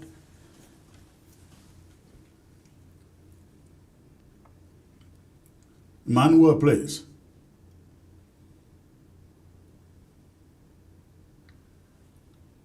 I think, did we, Emmanuel, can you hear me, please? Emmanuel, do you hear me? Can others hear me? Okay, I see others hear me, but Emmanuel apparently, Emmanuel apparently is not. But no, I'm hearing you. I'm hearing you. Yes, I'm hearing you. all of you hear me. But sorry, Austin. Instead of Austin, I say Emmanuel. Austin, please, do you hear me? I hear you loudly, but you were calling Emmanuel, so I was waiting. I'm so sorry. Exactly, yeah. I'm so sorry. Yes, the question was posed to you, not to Emmanuel, to Austin. So, do you see ECOWAS declaring the election results in the Guinea-Bissau? So let me first of all say that I had analyzed that election before Goodluck Jonathan eventually validated my analysis. I had told the South Africa radio that what happened in Guinea-Bissau was a stage coup. I use the word stage coup because of the incidents that led to the election. The man on your screen, President Mbalo, independently dissolved an elected parliament, constituted parliament, and nobody spoke. ECOWAS did not say a word against it. He ran the country almost like a unitary system, like a military regime. In any case, he's a retired military officer. He calls himself the general of the people. And a day before that day, I had draw the attention of ECOWAS and AU to avoid another coup in Guinea-Bissau. So when it happened, I knew it was going to happen. I knew an attempt for Mbalo to lose the election, it will rather stage a coup. And it happened. If I can have the early warning at my fingerprint, what happened to ECOWAS, who has a structure and a system that understand this trajectory? ECOWAS need to do the needful. As Goodluck Jonathan has said, which actually agrees with what I've initially said, I think ECOWAS, in this case, Goodluck Jonathan said they cannot remove the military. But I think that the military need to be removed and the election declared and the winner emerged. The reason I'm saying this is because it will become a precedent. By February next year, there'll be a parliamentary election in Benin, and sometime in April, there'll be a presidential election. The same thing may just repeat. It may become the template, and God forbid, it spreads to Anglophone countries of West Africa. We know what's happening right now in Francophone countries of Burkina Faso, Mali, Niger, and of course Conakry. To now we have Bissau added to the number of military takeovers. ECOWAS must stand up and get its standby force more active. And the funny thing is this: ECOWAS has military deployment in Bissau guiding the president, President Umbalo. I don't just understand how ECOWAS allowed this to happen. Do you think there was complicity somewhere between some in ECOWAS, especially those guarding the president and the military? There was clearly complicity. In fact, I think it was Umbalo that enriched the coup. I still believe and think, even though Umbalo has now gone to Congo for safety, which is usually normal. We saw that happen in Senegal. We saw that happen in the Gambia. Yaya Mea had to be fled off to Equatorial Guinea. We knew the tactics. It's more like the script. Is a script, and Umbalo has just developed the new script for, if I'm not the president of Guinea-Bissau, nobody should be president of Guinea-Bissau. And like President Jonathan said, former President Jonathan said, we are back to the dark days of Guinea-Bissau, where military used to take turn, as we now have it today in Burkina Faso, that there were counter coups and counter coups until the stability with the AES state. What happened in Niger is that it was the presidential guard who arrested the president, but the president never had the opportunity of making a phone call. It was the presidential guard who arrested the president in Conakry. He never had the opportunity, that's Alpha Conde, we never had the opportunity of making a call. The only time we knew of a call for the president was in Gabon, but it was not even a call. It was a public statement, a video that is sent to the international community to come and help him, that is being kept on house arrest. That was a clear case. He was the one who announced, even though we knew that the military has also already taken over, because of the pattern the election was going, manipulation was ongoing, which was likely of the things that happened in Bissau. But rather than allowing the election results to be fully declared, Umbalo needed to stop the process and then quickly declare a military regime so that there is no winner. Do you see a possibility where Sissoko, they call him, can come back to rule Guinea-Bissau, considering that the military that took over, the generals who took over, were his close collaborators, very close collaborators, and as you and others, Goodluck Jonathan and the rest say, this was arranged. This was not a coup d'etat, it was arranged. So, is there a chance this guy could come back and rule Guinea-Bissau, or he just didn't want to see the opposition ruling? Let me give you the response I gave in the last interview. It will come back. It's permutation, it will come back. What it's going to do, it may happen like in 2 years or a year. The military has said a year, just in case the military eventually don't now turn to Mali and Burkina Faso, eventually elongate their time from 1 year, 2 years to 4 years. But power is absolute and power is very sweet. Power is what everybody crave for, and it's in their hand. Otherwise, what I think in my analysis, that Umbalo will return back after a year. By that time, the opposition candidate will not be in the political readiness to run for election. Umbalo will come back using state institutions, state mechanism, state structure to win the election again and return back as president of Bissau.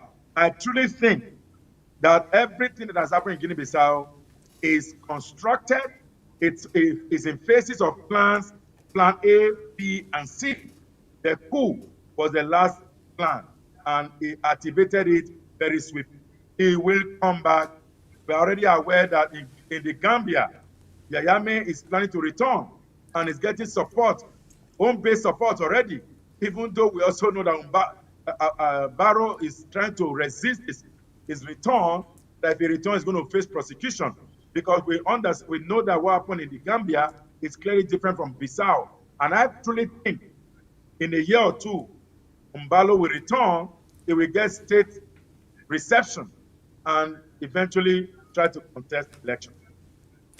All right. Well articulated. Let me get Eric to quickly weigh in on this. Eric, do you see this? What do you make of Austin's argument about the return of Sissoko back to Guinea-Bissau? Well, I think that Austin has a perfect reading of the situation on the ground, and I'm totally certain it's gonna, it's just a power revolving amongst within the hands of a few people. So I see him coming back clearly at some point. And the young man who deserves to be president, of course, they'll delay he still has a few more years to go, they'll delay his coming to power as much as possible. And, my hope is that somewhere down the road, when that country has better institutions, he might become president. The point here, Chris, is Africa, we should be talking about leaders and institutions. Those are the two things we should be looking at. We need institutions and we need to identify leaders. And until we have both. But then, Eric, people will say the institutions are there, but the leaders are not. Because in all of these countries, you have laws and regulations that govern all these election exercises. For example, in Guinea-Bissau, the elections were considered to be free and fair, which means the institution that governed elections was there. But what happened with the result? It has not even been announced, and somebody said there was a coup d'etat. Consider Cameroon. You have your Ekane running election. It is there. It is just not fair because the people who run it from Yaoundé, from A to D, down to the least election official is corrupt. That is a problem. Not that of institutions, but the leadership, isn't it? Well, again, we're talking about, we know how elections are defined. We know what the rules are. And if these rules are not respected, when I see my country, Cameroon, as a land of lawlessness where, the laws are not respected. So we have Ekane, we have an electoral process that has, where the law is not respected. We have institutions that serve personalities, not the nation, not citizens. That's part of the problem. So, we're looking at the elections that extended in Cameroon, and those elections could not give us a precedent. We have a situation where the winner is running around the world, everywhere around the world, except in his own country. There's a problem right there. We have to figure out how we can bring stability, how we can bring justice, how we can bring honor to these things. And that's the problem we have in Cameroon. That's the problem we have in Guinea-Bissau. That's the problem we may have, in a host of other countries. But I speak for Cameroon. We deserve to have elections that are credible and fair and free. We don't have that. So we've got a problem in Cameroon. And we need to address that. We have to have systems that allow us to elect the people who can govern us with a modicum of responsibility.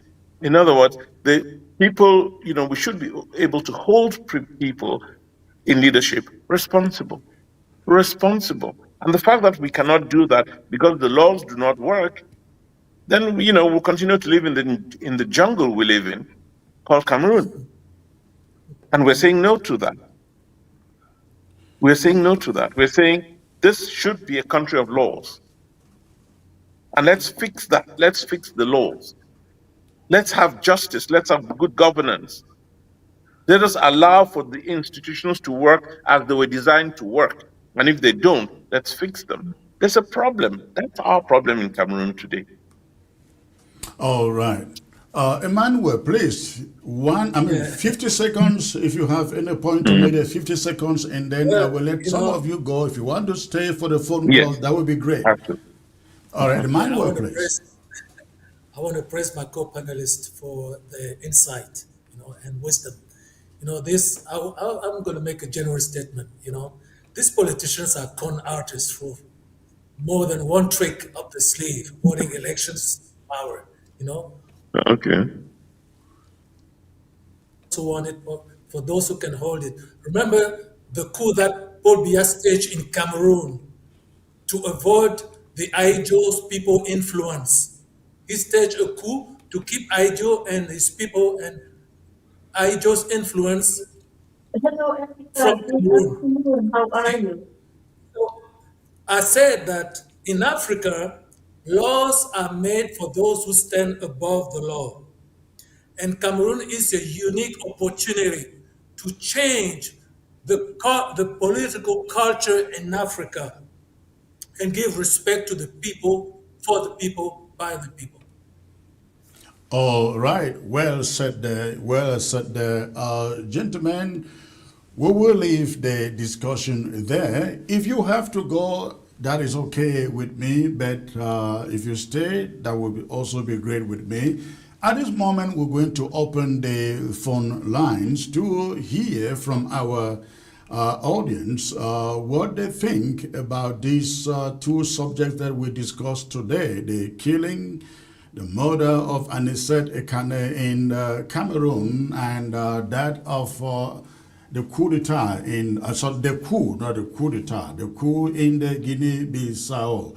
So before you call, please make sure that you turn down the volume of your set and take note of the number on your screen. Take note of the number on your screen. That is not the regular number we have used recently. That's a new number. So don't assume that you know the number and start calling the wrong number. That is a new number on your screen. So if you have a contribution to make, a question to ask, feel free to go ahead and call, and make sure that you shut down the volume of your television set in the background before you call. Make sure you shut down the volume of your television set in the background before you call. Again, the phone number is there on your screen. Now take note, that is a new number. That is a new number for this show. So you go ahead and make your call, and let's hear what you have on your mind. While we wait for your calls to come in, let me see Eric is still available. Eric, I don't know. Chiroma has been a little bit silent, and you know that, and people want to hear from him, especially at this moment. Is he coming out any of these days to address Cameroonians?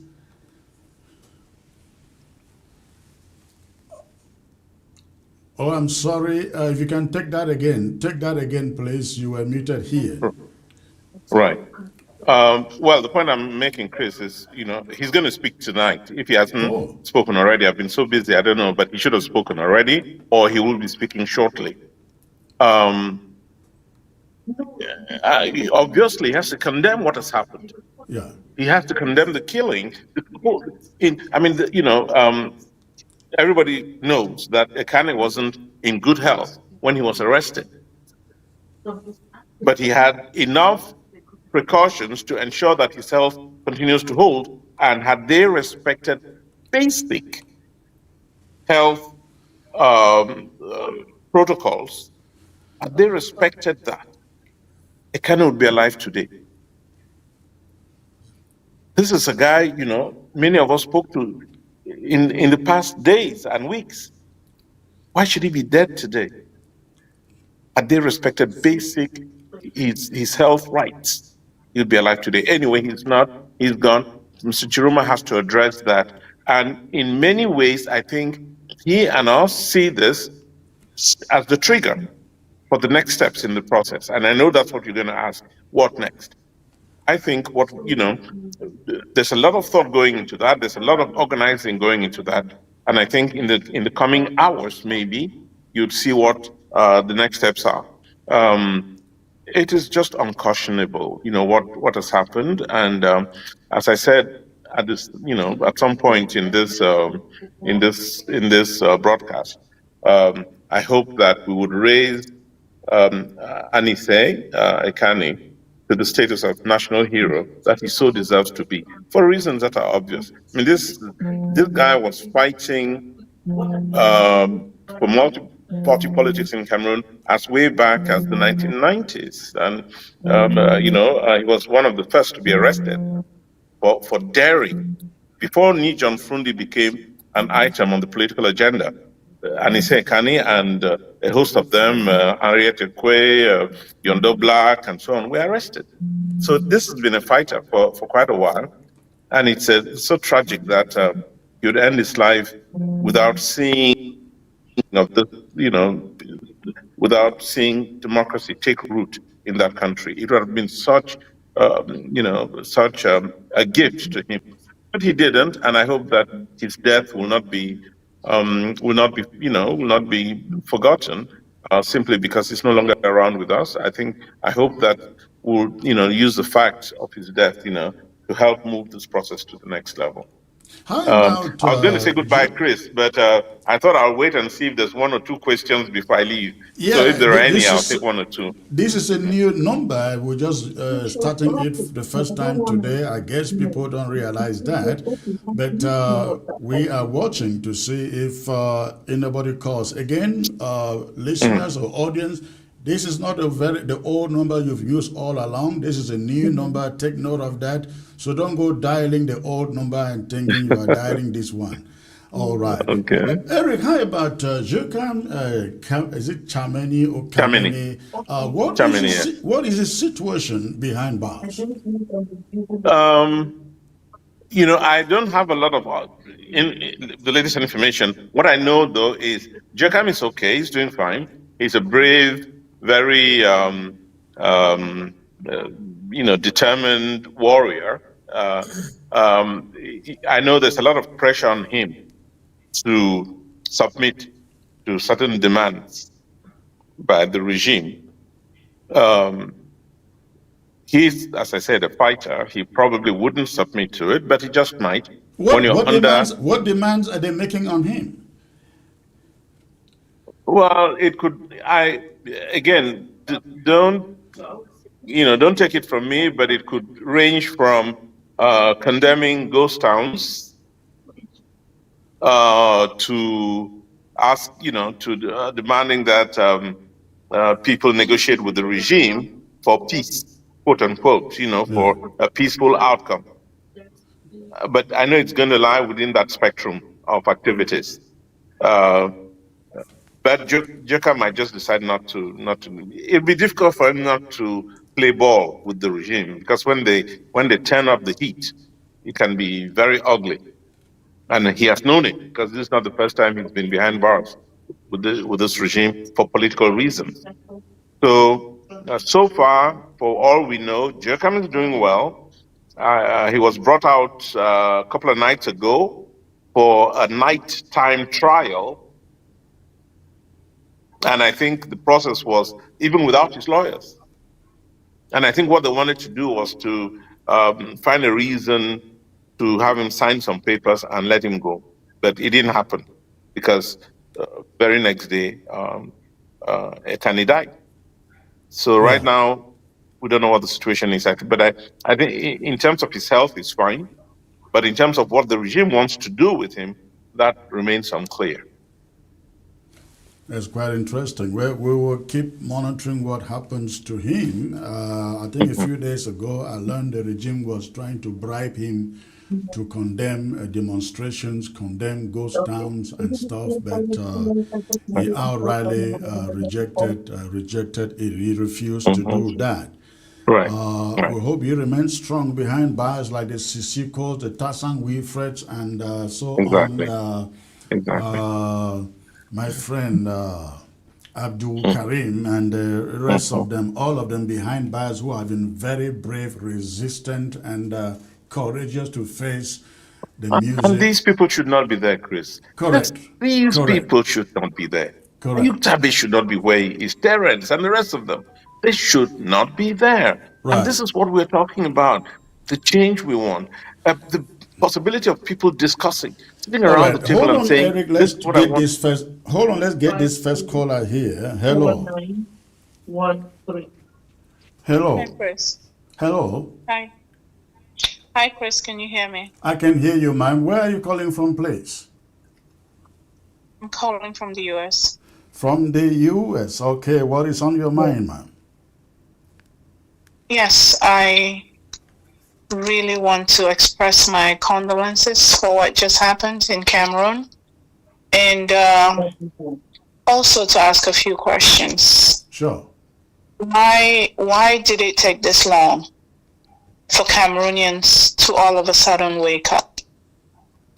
Why should it take the death of this man for Cameroonians to all of a sudden see the need to wake up? We saw Justice Aya suffer in exactly the same situation. No Cameroonian, many stayed quiet. Why is it different? And also, what will it take for Cameroonians to actually wake up? English-speaking Cameroonians have suffered for 9 years. These people sat quiet. Yeah. They said nothing. People are rotting in prisons in foreign countries. These people sat quiet. Yes, I know they don't want people to go back to these things and talk about them, but Chris, these are real questions that we must ask. These are real situations that we must face. When you do not talk about the real problems, you cannot start seeking solutions to these problems. And so I really want Cameroonians to look into their consciences and really try to accept some responsibility for what's happening to Cameroon at this point. Thank you. People are sitting home. This was supposed to raise some kind of eyebrows, and yet Cameroonians are sitting home. I think we should take responsibility. Cameroonians should accept responsibility for what's going on in Cameroon. And if they don't go to the streets and stay in the streets, this is not going to change. I'm sorry. Well, I'm sick and tired of people dying. Thank you. Thank you for the call. Your opinion is that of most of us out here, unfortunately. Thank you for the call, man. Thank you. Eric, you hold on there. Let's get this other caller before we bring you in. Oh, we lost that caller. If you can call back, you go ahead and call back, please. Go ahead and call back. We lost you calling. Okay, let's see. Hello. Hello. Hello, where are you calling from, please? I am calling from Maryland. From Maryland. Okay, 50 seconds, sir. What is on your mind? Yes, I just want to respond to the first caller. Okay. The reason why, in my belief, the reason why Cameroonians, unquote, have taken so long to respond to certain injustices in Cameroon is because, I believe we are just a bunch of tribes. We are not a people. If we were a people, if there is a cause, we'll rise up as a people to respond to all those injustices happening in Cameroon. For instance, take in a case where we don't have roads, you go to major cities, Douala and Yaoundé, their hygiene is not is intolerable. People don't rise up, to demand a better way of life, just like what our big brother Eric says. People do not rise up in normal circumstances to demand a better quality of life. And then number two, number three, the opposition. Chiroma cannot do anything by himself. We are so fragmented in such a way that the current biased administration benefits from that. They enjoy that, even with the current Anglophone crisis that they are calling for, vivre ensemble, as they say in French. They enjoy those divisions because it's through those divisions that they know the regime cannot be toppled in any way, shape, or form. Thank you, Chris. Thank you, sir. Thank you for the call. I hear you. However, you would think that a cause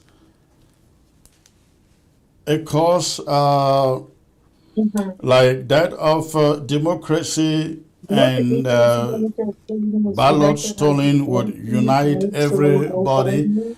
But that appeared not to be the case. But thank you for the call, sir. Thank you for the call. Hello. Yes, hello, Common Chris, and sending you greetings from Germany. Thank you, sir. Yes, I am a diehard Ambazonian, and I stand for the independence of Ambazonia. No matter how much we discuss the issues of neighboring Cameroon, our priority, first of all, is the independence, total independence from Cameroon, and live with them as neighbors. Now, I think that because we have been fighting Cameroon for 9 years, and Cameroon is a difficult enemy because we are bordered by the sea, bordered by Nigeria, which is unfriendly, and Cameroon to one side. I think it is of our strategic interest to help Cameroonians who want to fight Cameroon as Ambazonians, to help Cameroonians who want to fight their regime start the fight. The first achievement, the way you see a fight in any country, is to do the first harvest. Help them do a no pity kind of first harvest in Cameroon, especially in the north, and then the thing will take care of itself. I mean, we now, with 9-year experience of combat, I think that we are in a position that we can aid Cameroon, and I think Cameroonians who want to fight and liberate their country should talk to Ambazonians who are actually doing the fighting and see where they can collaborate and begin the action in their country. They should stop. Chiroma is just a politician. He has been a politician all his life. He doesn't know anything about rebellion. He may have an outreach, but he's not experiencing that like Ambazonians. And the Cameroonian people have to step in, take the responsibility. Chiroma was the light of liberation, of light of change, but he has done that. I don't think that he has the capacity to go beyond that. So I'm saying that Cameroonians, if they want to genuinely change, they put their resources together, they can talk to Ambazonians, we see how we can support them to do the first harvesting and continue their business. Because once they are weakened and fighting in their country, Ambazonia will break away. It's not like we would join and fight to liberate one Cameroon. I hear the first caller talking about Anglophone Cameroonians, Francophone Cameroonians. There is nothing like Anglophone Cameroonians. Ambazonia is a neighboring country, and we want to secede, break from Cameroon. And Cameroons, while they are doing their fight, we should be doing our own. So it is of our strategic interest, that's my message, to help Cameroonians to start to fight to liberate their country. All right, I hear you, but that is a difficult thing to do, considering you must have somebody who is leading the charge in Cameroon for Ambazonia to be able to extend a hand of help to them, right? But for now, that person doesn't exist. Chiroma is in exile. He can't do anything. I understand this kind of things have to be discussed in the background, but I think that is the approach we Ambazonians basically, it's our strategic interest to see Cameroonians fight their government. All right. While they are fighting, or you remember some of the soldiers were transported from Amazonia to the north of Cameroon. So it's our interest for their soldiers to withdraw and go and defend their country. When was that? When were Ambazonians transported to the north of Cameroon? For what? No, not Ambazonians. I mean Cameroonian troops. They were transported. A lot of them. Okay, all right. Yeah, they were transported. So, once there's more fighting in their country, a lot of them will not have a need to stay in Ambazonia. They will have to go to defend their country. It's of our interest. Yes, yeah, I think you get my point. These are things that we can discuss with the stakeholders. Chiroma is a politician. I don't expect him to be the kind of person who would have to talk to get into things like that, because he is a politician. He's 76 years old. We should not forget. He cannot lead, a fight in his country. Right. All right. Thank you for the call, sir. I appreciate it. Yeah, you're welcome. All right. Emmanuel, you have anything to say to the callers here? Hold on a second. Let me just get this caller, get to you. Hello.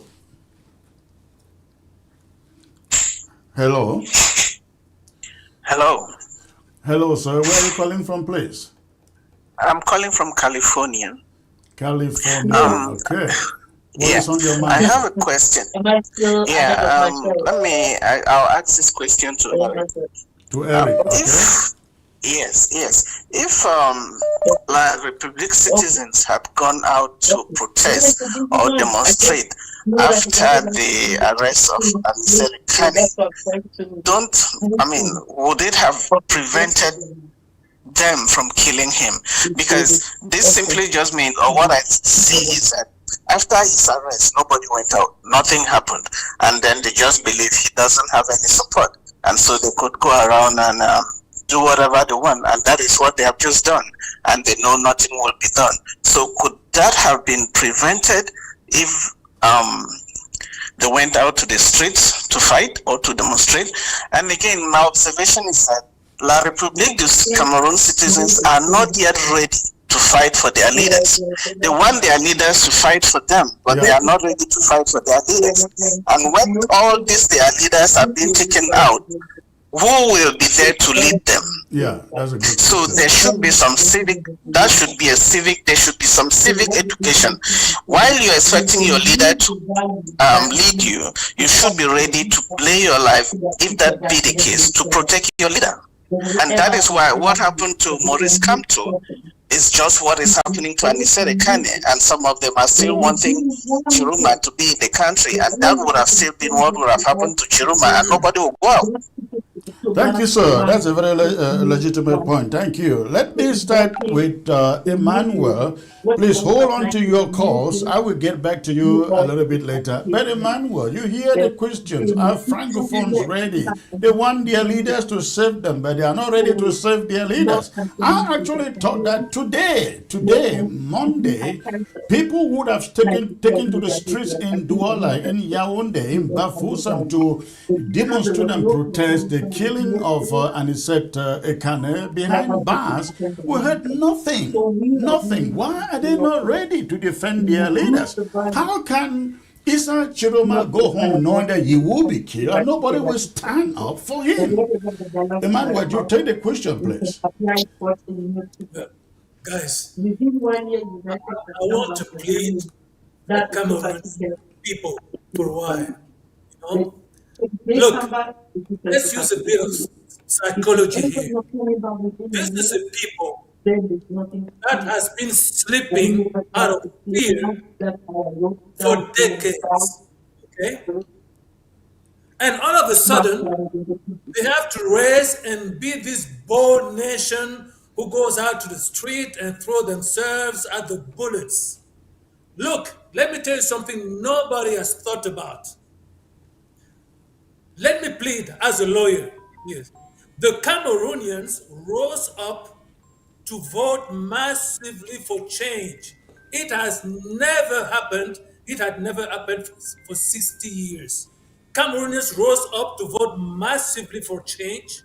Imagine for a moment that the Cameroonians' vote had been proclaimed by the Constitutional Court, people. We will not be indignant by the apathy of the Cameroonians at this time. Have you considered that? Because everybody's out there, Cameroon, they're so weak, they don't do anything, they're sleeping at home, they don't want to help the leaders, but they want the leaders to help them. I'm sorry, it's not totally true. Cameroon has voted for the first time in a lifetime massively for change. But they've always, the thing is, everybody knows they've always voted for change from the days of John Frundi. Can you tell me that there is no difference between then and now when it comes to this Chiroma event? This is unique, okay? Now, my point is to not say that Cameroonians didn't do anything. They vote massively for change. That's number one. Number two, I love your energy, Ambazonians. I love your determination. But again, I plead for strategy. I plead for tactics. Do not give the enemy what he's already expecting. He wants you to go out in the streets and is ready with the borders and the cannons to shoot you. No, I think, Emmanuel, you get it wrong. They are simply asking Francophone leaders are picked up, put behind bars, nobody rises to protest, and yet they want change. Why is nobody doing anything? Because there is another strategy to win this rogue state. Drying up the finance. That's number one. If a state, no matter how powerful and wicked it is, if they don't have money, they will fall. That's a strategy that is to be considered. That number one. Number two, the president-elect is now in Gambia, associated with ECOWAS and other embassies, foreign embassies, foreign international banking, and there is a wholesome strategy, a multi-layered strategy ready to strike along with an army. We have military, we have soldiers ready to act. So what I'm trying to say, that I understand your thirst to see an outburst, to see people in the streets and shouting and everything. But that strategy has already been exposed and awarded by the enemy. Let's do things differently. Okay? I tell you something, please, in the name of God, if you shut your shops, there will be no finance available for this government. So, what I'm saying that the financial situation is a heavy weapon against this government. And concerning what happened to Ekane, maybe within 2 days, people will flood the streets. You don't know that. Things are kept in check because we don't want to display everything before the enemy. Believe me, things are coming on. All right. Eric, please. Some of the questions were posed to you. Chris, can you hear me? I hope you can. I can hear you, yes. Yeah, great. Let me say a few things. Part of what we do in these public fora is to engage with our brothers and sisters and educate ourselves. And that flow of education is in both directions. I learn from listening to everyone, and I hope what I say also informs, and elevates understanding amongst all of us. Look, it's easy. I dream of the day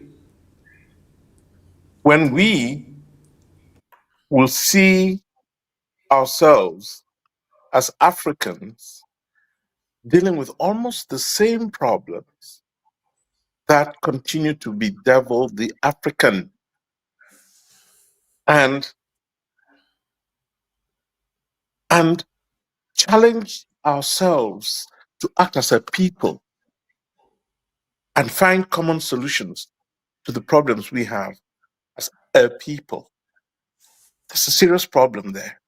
It's easy to look around and say, oh, well, these, the Anglophones are not doing this because the Francophones are not, so you challenge each other. You look at the problems of any given community, and they look so insurmountable, or they look so or different from the rest of us, that you think, oh, those people, those Anglophones or those Francophones or those people from God knows which part of the country, we kind of couch our problems in ways that we individually can understand them, and we forget of the global challenge. Those who, that, like on this program, Chris, we're complaining about Anicet, Ekane, and those who didn't rise to protect him. How many rose to protect Ayuk Tabi? How many? And look, this is fact. So we have a general problem that we need to look into and say we will not stand up for injustice. I think you make a mistake there. Maybe I am. I think Ambazonians did their utmost best to fight for and to release all the Naira 10 comrades who are still in prison now. We hired lawyers to fight for them in Nigeria.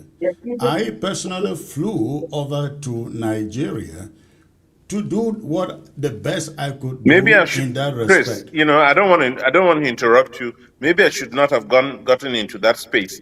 But the fact is there that all of us as Africans, we've not been willing to step back from the global challenges we face as a people. We've not been able to do that, or we're still unwilling to do that. And until we can look at these issues face to face and address them, we're from, the singular geography that we're from. Our problems are not that different. The fact, whether you take it from the linguistic standpoint or from the geographical standpoint, or you look at it from the sociological, those problems are very similar. Yeah, you're right. But we still don't have the strength of character to say we will approach these problems from the singular solutions that they deserve to have. This is the truth. Whether you like it or not, Chris, truth is what is going to save us. All right. Hold on there for a second. Let's get this caller. Hello. Hello. Where are you calling from? I'm calling in Morocco. Morocco. Okay. And what is on your mind, sir? Yes, Secretary Chris. I want to first plead to Mr. Eric Kinje, my big brother, my elder brother, that we came from Northwest together. We came all the way from in Northwest province in Cameroon, in Ambazonia, that they should look away. They should look away. This is the final ways they should look away with Chiruma and all those people. If they want to get La République come down to his knees. The way that they have taken this thing very slow, in the diplomatic system, in an issue like this, you win an election. You have to look like the people like those guys acting there in Europe. That they act there in Europe as the Operation Sardina. You have to hand over these issues of goes down to them, for them to manipulate it while building the confidence with the population on the ground. Then why you, Chiruma, and the other people are working the diplomatic systems. Chiruma is sitting where he's sitting in Gambia, cannot take those, and he cannot do those things because you tarnish his image, you tarnish his diplomatic system. So he cannot activate the the population on the ground. The system that is my brother, Mr. Eric, you have to look even in the position of the mother you put as a spokesman to Chiruma, that she cannot have that position. You look somebody in diaspora, like those guys in diaspora, and you hand these issues of activating ghost towns and all those things to them, for them to manage it, while you run the diplomatic slow system. The diplomatic system is slow. You have to run them slowly, but accepting those guys to activate the population on the ground, because in Cameroon, let me tell you the way it works in Cameroon. That's why you see Mr. Biya force himself to declare himself president and start forcing things, elections up and down, in and out, because he wants to hold the population, concentrate in his doings, his actions. That's what you have to do. All right. Thank you, sir. Thank you. Thank you. We get your point. Thank you. Hello. Hello. Hello. This is Mike Fossey, right? You're correct. Okay. What is on your mind, sir? Well, I could not resist to call, and what I have to say is this. Let me start by saying that if what has happened to Mr. Ekane, if La Republic of Cameroon citizens do not yet understand the beast that they are dealing with, then it is difficult for them to even know what they are fighting against. Because to me, it seems they don't really understand the regime that they are dealing with.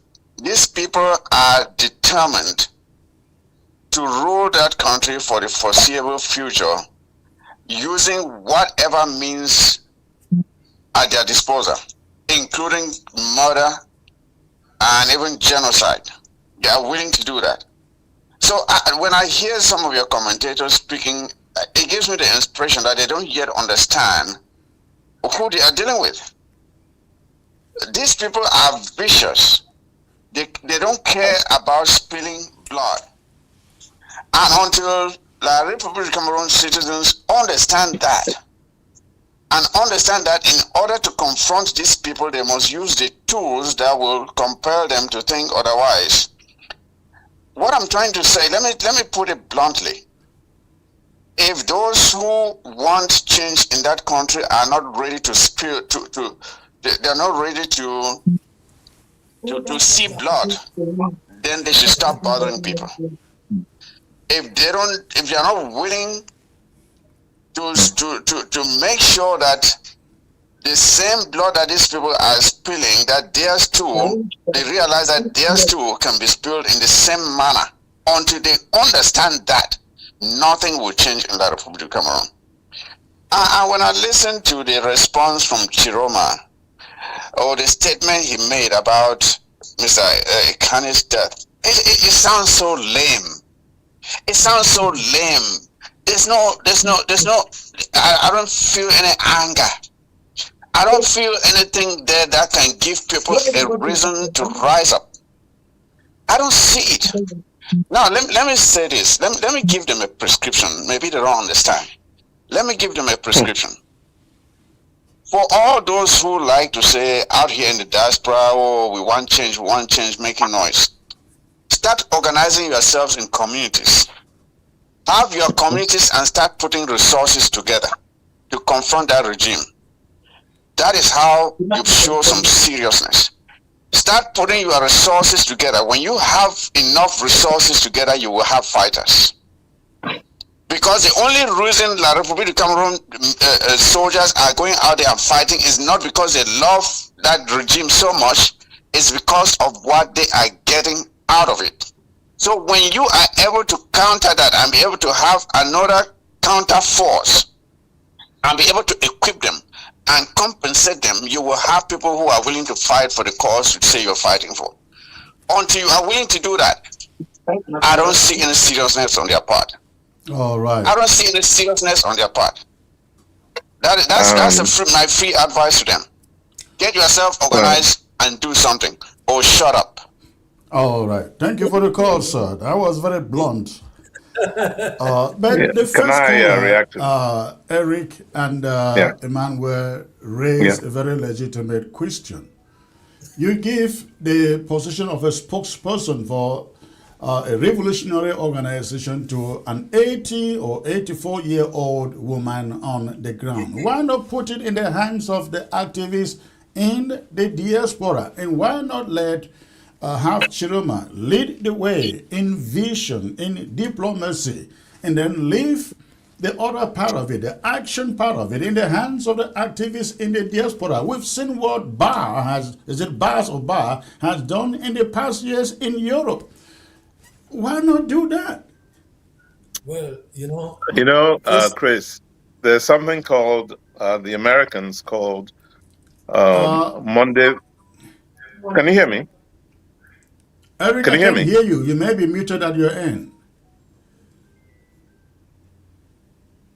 Can you hear me now? Yeah, I hear you.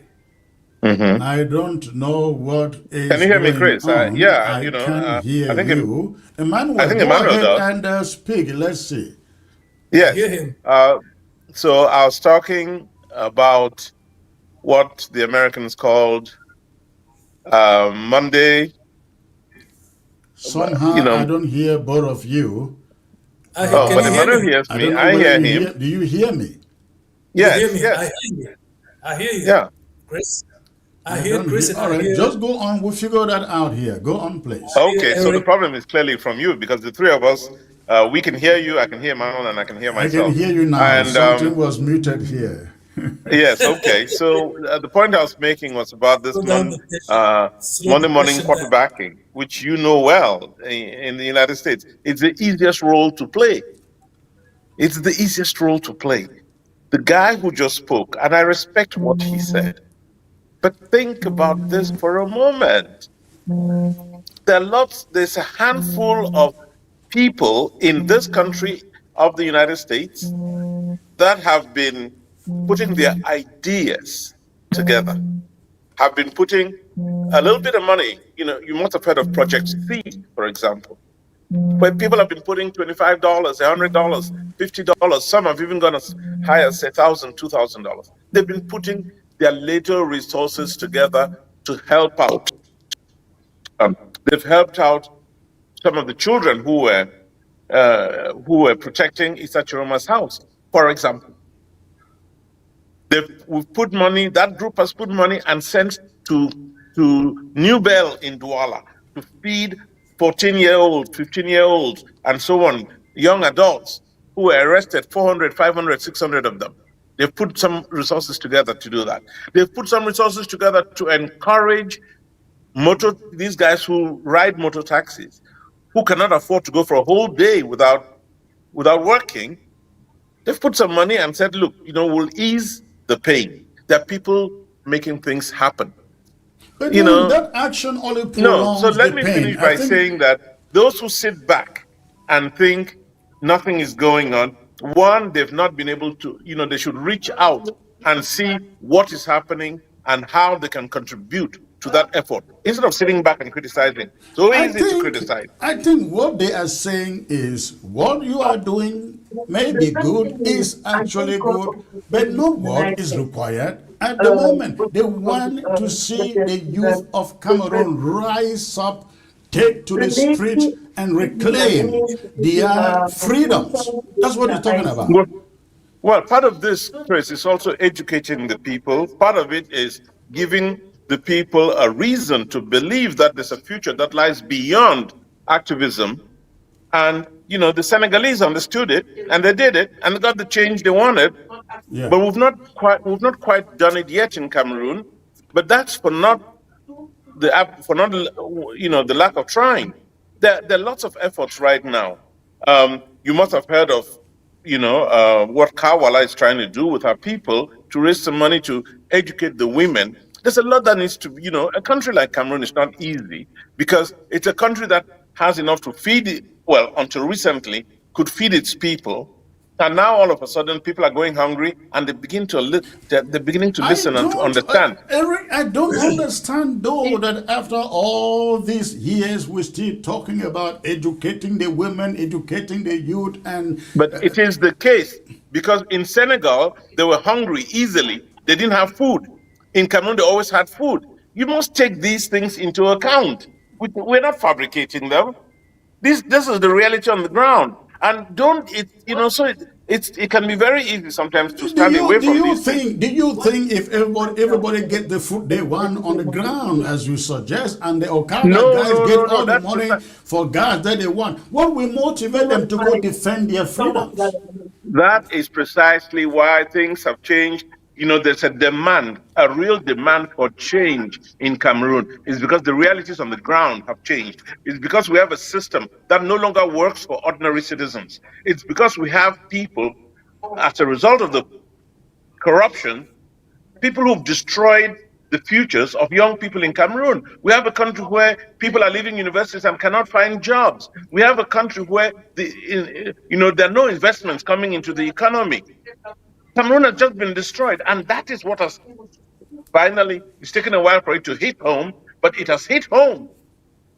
And at no other time have we had what we have in that country now, where people are waking up and needing to be helped to understand that there could be a better Cameroon than they have today. And that's what we all are trying to do. And all I can do is encourage those who are sitting out and talking about Cameroon of yesterday to look at Cameroon of today and play the role that they should be playing today, not yesterday.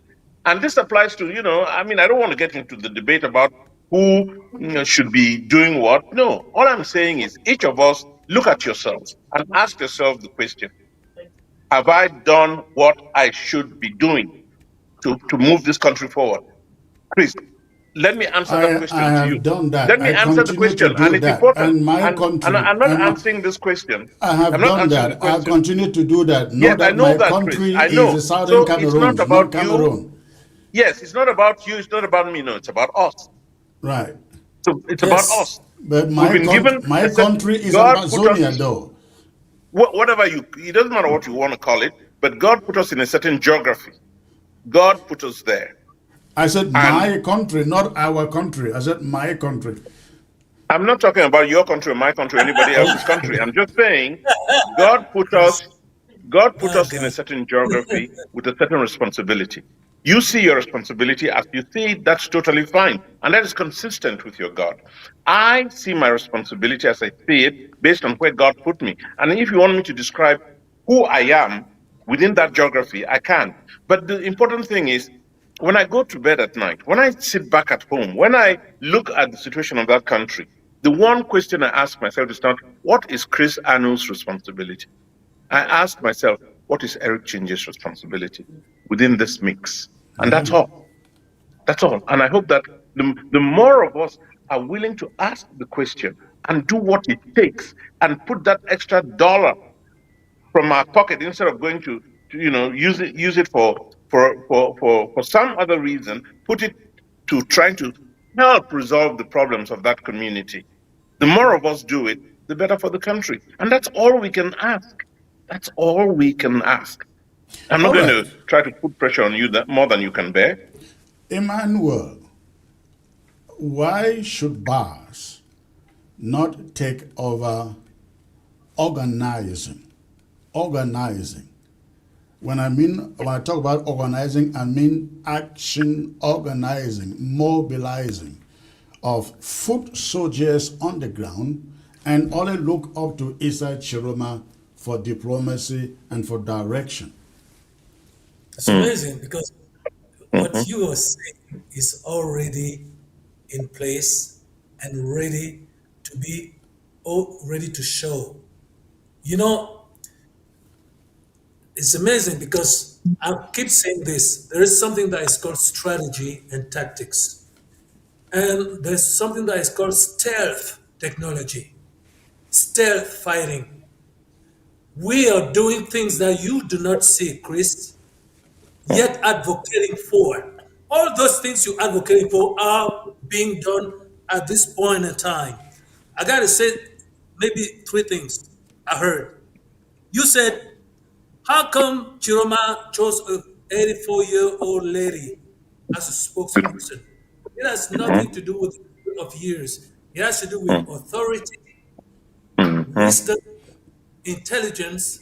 Africa is a country that honors elders.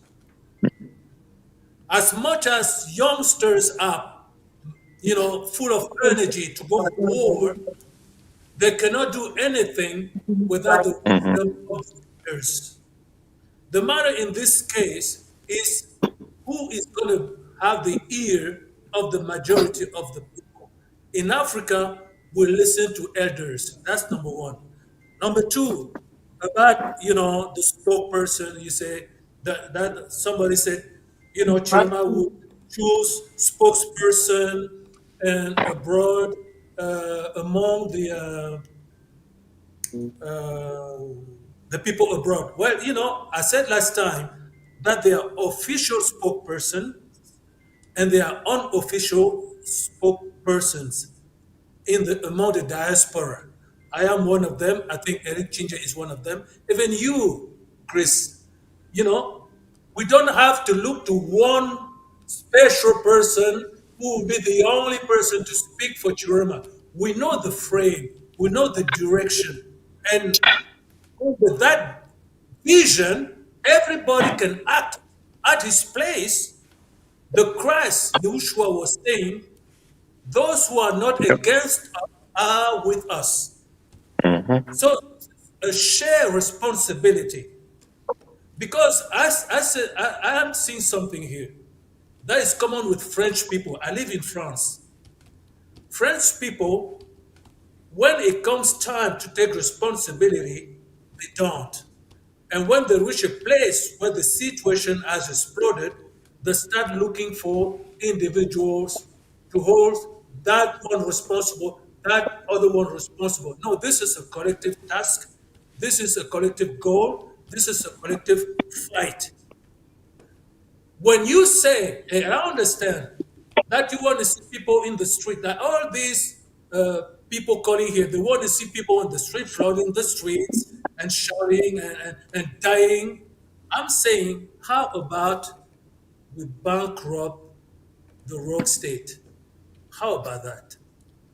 Well, the thing is that the problem there, Manuel, is that we have heard about the World Bank. In the days of John Frundi, you will remember we were told the World Bank is coming, the African Development Bank is coming, and so on and so forth. And yet, the Bia's regime continued to work stronger and stronger. And I'm sorry, but that's not what happened at this time.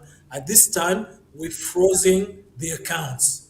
The Ngongo and all those guys, the accounts are being frozen. All these international institutions that are lending money to Cameroon have received dossiers, and they are going to froze the Cameroonian financial supplies. When people are doing ghost towns, money stop coming back into the account of this government. If we dry out the account, if the bankrupt, this has never been done before. Okay? So I think bankrupting the system is even more efficient than the 3,000 people who have already died. Let's not forget this number. 3,000 people have already died. When you talk about using ghost towns to freeze the economy or pull it backward, the ghost towns, your ghost towns are not working. Don't you realize that? Your ghost towns are not working. You just don't see it. They just don't see it. Where? See it where? In Douala? In Yaoundé? In Bafoussam? We don't see it. Dear Chris, we see it here and there in a spotted manner, like in the, what is the name of that town in the western region where it was really severe last week? But we don't see, Douala should be shut down. That is the economic capital where you can essentially strangle that country in a day. Chris, you just don't see it, but I would love to take you by hand and show you the actual budget of Cameroon, to take you to the Ministry of Economy and see that money is running out. You just don't see it. There are so many things that are going on right now, stealth technology. You just don't see it, but all those things you're looking forward to happening are happening secretly. Gongo will not take the microphone and tell you Cameroon is getting poorer and poorer and poorer. We're not going to be able to finance the militia. We're It's not going going to to be end able to now. pay the military. We're not going to be able to pay the soldiers. They say, right, they won't tell you, but that's exactly what's going on. Hence, they're being so nervous as to kill Ekane, a man, a sick man in jail. That's just how nervous they are. So believe Yeah. me, things are going the way you want them to go. Yeah. We are in action, not the way you want it, but believe me, you're gonna have another vision of warfare successful. All right. The, yes, the message. Yes, Chris. Yes, yes, go on, Eric, the last word. Yes, the message here is there's a lot of things happening, below the radar Exactly. that actions that people are undertaking. And what we really need at this time is for each of us to do what they can in their own individual capacities to ensure, we can bring. Cameroon has never been the government in Yaoundé has never been in a more fragile situation than it is now. And it takes for very little to bring this whole house of cards crumbling. But for that to happen, each of us has to play their roles. And that's all, it's not enough to sit back and complain. This is the time to stand up and be counted and say we will act in very specific ways. The economy of Cameroon has never been worse than it is right now. Yes. But we're not going to destroy that economy without deliberate action, targeted action.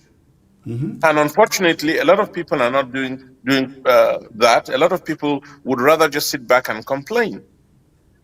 So Chris, I must be leaving. It's been a lot of fun, being with you on this podium, and and I hope we can have other chances to engage in a discussion. But let me say this before I go: it's this country.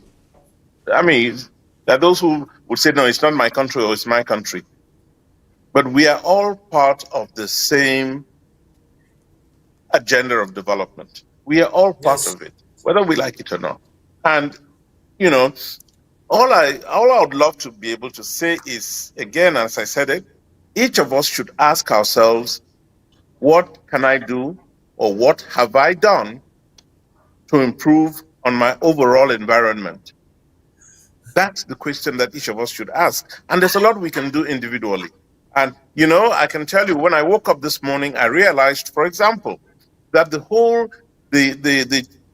communications around President Issa Chiroma was kind of disparate and all over the place. And what did I do? I started calling a few people. I said, you know what? We need to talk. We need to see what each of us is doing. And that was a very individual initiative, which neither him, Mr. Chiroma, nor anybody else knew about. But because I saw the need, I rose up in the morning and tried to address it. That's what I'm hoping, that all of us in our individual places can get up and say, what can I do to improve the overall situation in which we find ourselves in? That question should be asked. And all of us can add a little bit and make all of a difference. I hope we can. I want to ask Chris a question. Why are you saying that Ambazonia is your country and La Republic is not? I know you're Comrade One, and I see a very powerful revolutionary here. But please, why are you insisting on being apart from La République du Cameroun and say your country versus my country? No, no, Because no, I no. That is consider not the point. That is not the I really point. hope that I hope you guys will allow me to leave now because that's getting into a deeper argument, which I would love to be a part of, but not today. All right, So, Eric. thank you so much, Chris. And All right, Emmanuel, it thank was you. great meeting you. Thank Thank you you. for the opportunity to have this exchange. Thank you, sir. We'll talk later. You're welcome. Thank you. All right. So that's a very candid question. Take that question again. I was a little bit distracted by what Eric said there. Take the question again, please. Okay, why are you saying that Ambazonian is your country versus La République du Cameroun?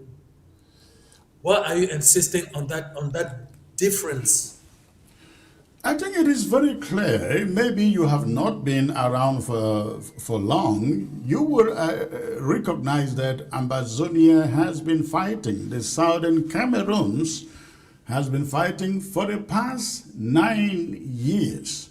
And when we come today to say Ambazonia is where we belong to, is what we fight for, that is to put a word between the fact that for 9 years, why the southern Cameroons fought against what you guys want to fight today. None of you raised your voice to support the southern Cameroon. That is the problem.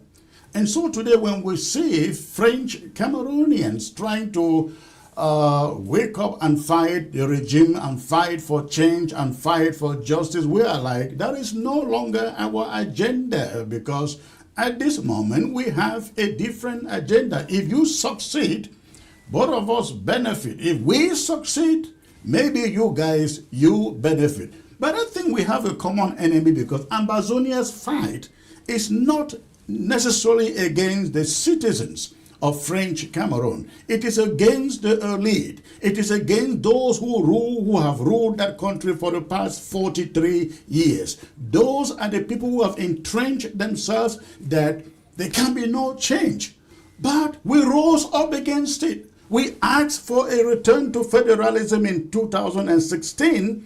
We didn't see Francophones rising up and saying, these people are asking a legitimate question. We did not see that. We did not see your musicians compose songs to support Ambazonia. We did not see your elite rise up except Dieudonné Essomba, the only one I know stood up for Ambazonia. Dieudonné Essomba, the only Francophone I can point to who fought for Ambazonia at his own corner. But the rest of you call us Ambazozo, you call us No-So, you gave us different names.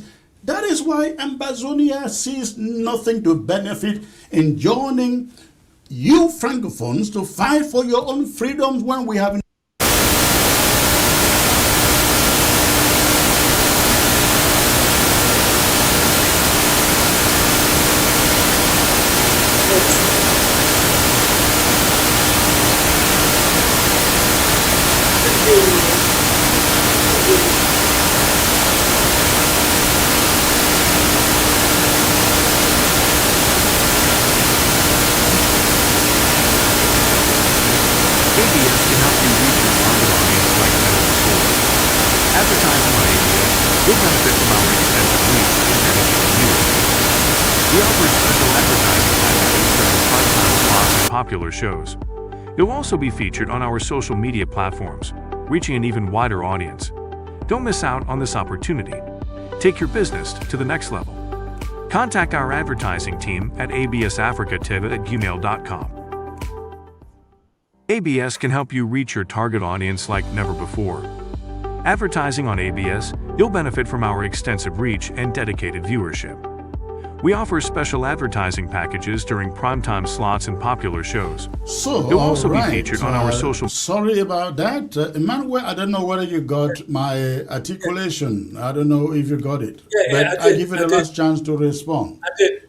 Remember, I made a statement saying that we sat with Chiroma and we made the decision to call upon all the Ambazonian leaders to ask for one, forgiveness for our cowardice, lack of responsibility and solidarity with the Ambazonian, number one, reparation, okay, and even considering a financial support. Can you hear me there? I can hear you. Okay, and a financial support. That number one. And now we also have to tell me if I'm wrong. I think that the Federal Republic, because when I left Cameroon, people were singing, c'est, oui, c'est la République fédérale. Soyons tous unis. When I left Cameroon, we were a federal republic. And I guess that because of the oil resources. When did you leave Cameroon? 1980. 1980, Cameroon was not a federal republic. Exactly. I know that it was before I left. It was before, yes, 1961. When I was at school, when I was in college, okay? And then I guess that Biya's government wanted to get the oil resources. That was in South Cameroon.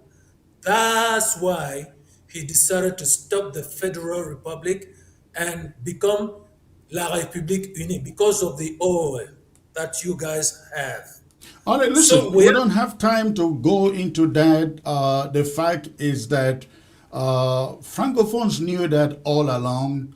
Anglophones, as you call it, complain and complain and complain over the years. And when finally they rose up, nobody came to support them. But hold on, let me quickly take this call before you go. Hello.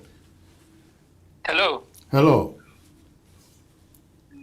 Yes, can you hear me? I can hear you. Where are you calling from, please? Yes, I'm calling from Maryland. Thanks for taking my call. I think I will be the last caller. I wanted to ask a question to our brother. He just went, but let me talk to Emmanuel. Emmanuel, please. I want to give you just one quick advice. If you are on the platform, don't talk anything against Ambazonians. We have gone through a lot.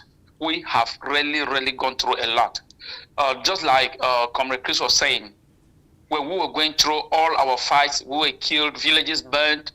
You were talking of 3,000 people killed in La République du Cameroon. You may want to ask Comrade Chris how many people have been killed in Ambazonia. When all this was happening, there is no Francophone blogger, no Francophone, even you were nowhere to be found. Yeah, you are here today trying to have us come and help. Please, many Ambazonians are in for this solidarity, but if you want to push like, you putting some blames, asking questions, why are we Ambazonians, why are we this? You are going to tear things apart. You're going to move all the Ambazonians that are trying to fall on your path. You're going to send them away. Please, you need to be apologetic to us because a lot has been going on. And for your information, we are a separate country. Thanks again, Chris. Thank you, sir. All right. Thank you for the call. All right, Emmanuel, thank you for coming on, sir. I really appreciate it. I will bring you back next time. We'll have much more time to talk about this. But for now, the time is fast spent, and we'd like to call it a night. It was a pleasure having you, sir.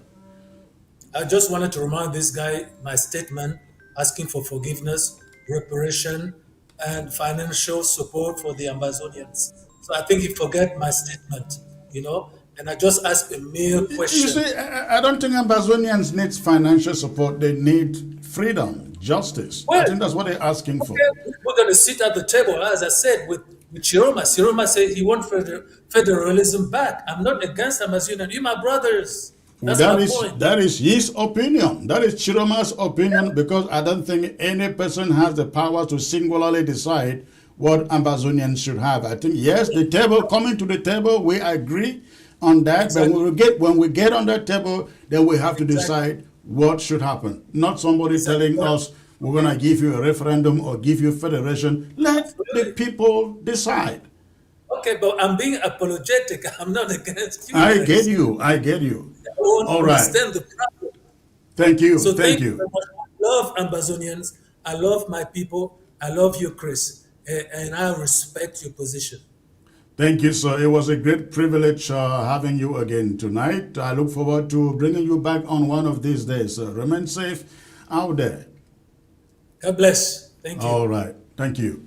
Okay, ladies and gentlemen, that will be the end of the show for tonight. I would like to thank you for staying put for this long 2.5 or 3 hours that we've been on. This was a marathon. I am glad you did.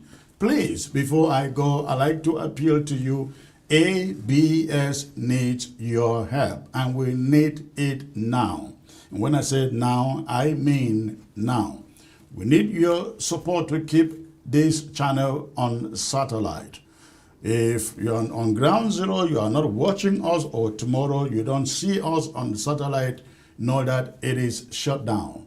But we don't do this because we want to come on the social media and have a show or make money, as we hear some people do on the social media, on YouTube. We do this because we know we are educating people back on the ground. And people on the ground do not have access to internet data that we have in the diaspora to turn it on and watch forever and forever as we want. Ground Zero needs satellite to continue to be educated. Without satellite, they cannot afford the data. And the millions of those who watch us are mostly from there. And when we come live when we come on live, we are on Facebook, we are on YouTube, and we have between 1,500 and 2,000 watching simultaneously on the social media. But again, the hundreds of thousands, if not millions of others who watch us are watching from Ground Zero in all of Africa. For us to continue to serve them and bring them this education, which I believe you very much appreciate, please support ABS to stay on satellite by making a generous donation. We really want you to make that donation today. If you are in the USA, you can use Cash App, you can use Zelle, and the number is right there on your screen. Please, please, this is my appeal to you tonight. We need it now. We need it now to get the satellite running on the suspended. The number you find on your screen, not the live calls number, but the 301 number is for Zelle and Cash App. The 301 number 3324153, that is the Cash App and the Zelle number. When you make your donation, the person receiving it will acknowledge it and it will reach to me. Now, if you want to send me a personal message on how you can use PayPal to donate, please send me a text on that other number on the live number you find on your screen. On the live number you find on your screen. I am appealing to you really strongly. I can't say this enough. Please, we need you to keep on educating and informing those in Africa and those who support this cause for freedom, justice, and democracy in the Southern Cameroons and La République du Cameroon. Thank you, ladies and gentlemen, for tuning in and staying put tonight for this long. I look forward to being back here tomorrow. Good night, and may God bless all of you out there. ABS can help you reach your target audience like never before. Advertising on ABS, you'll benefit from our extensive reach and dedicated viewership. We offer special advertising packages during primetime slots and popular shows. You'll also be featured on our social media platforms, reaching an even wider audience. Don't miss out on this opportunity.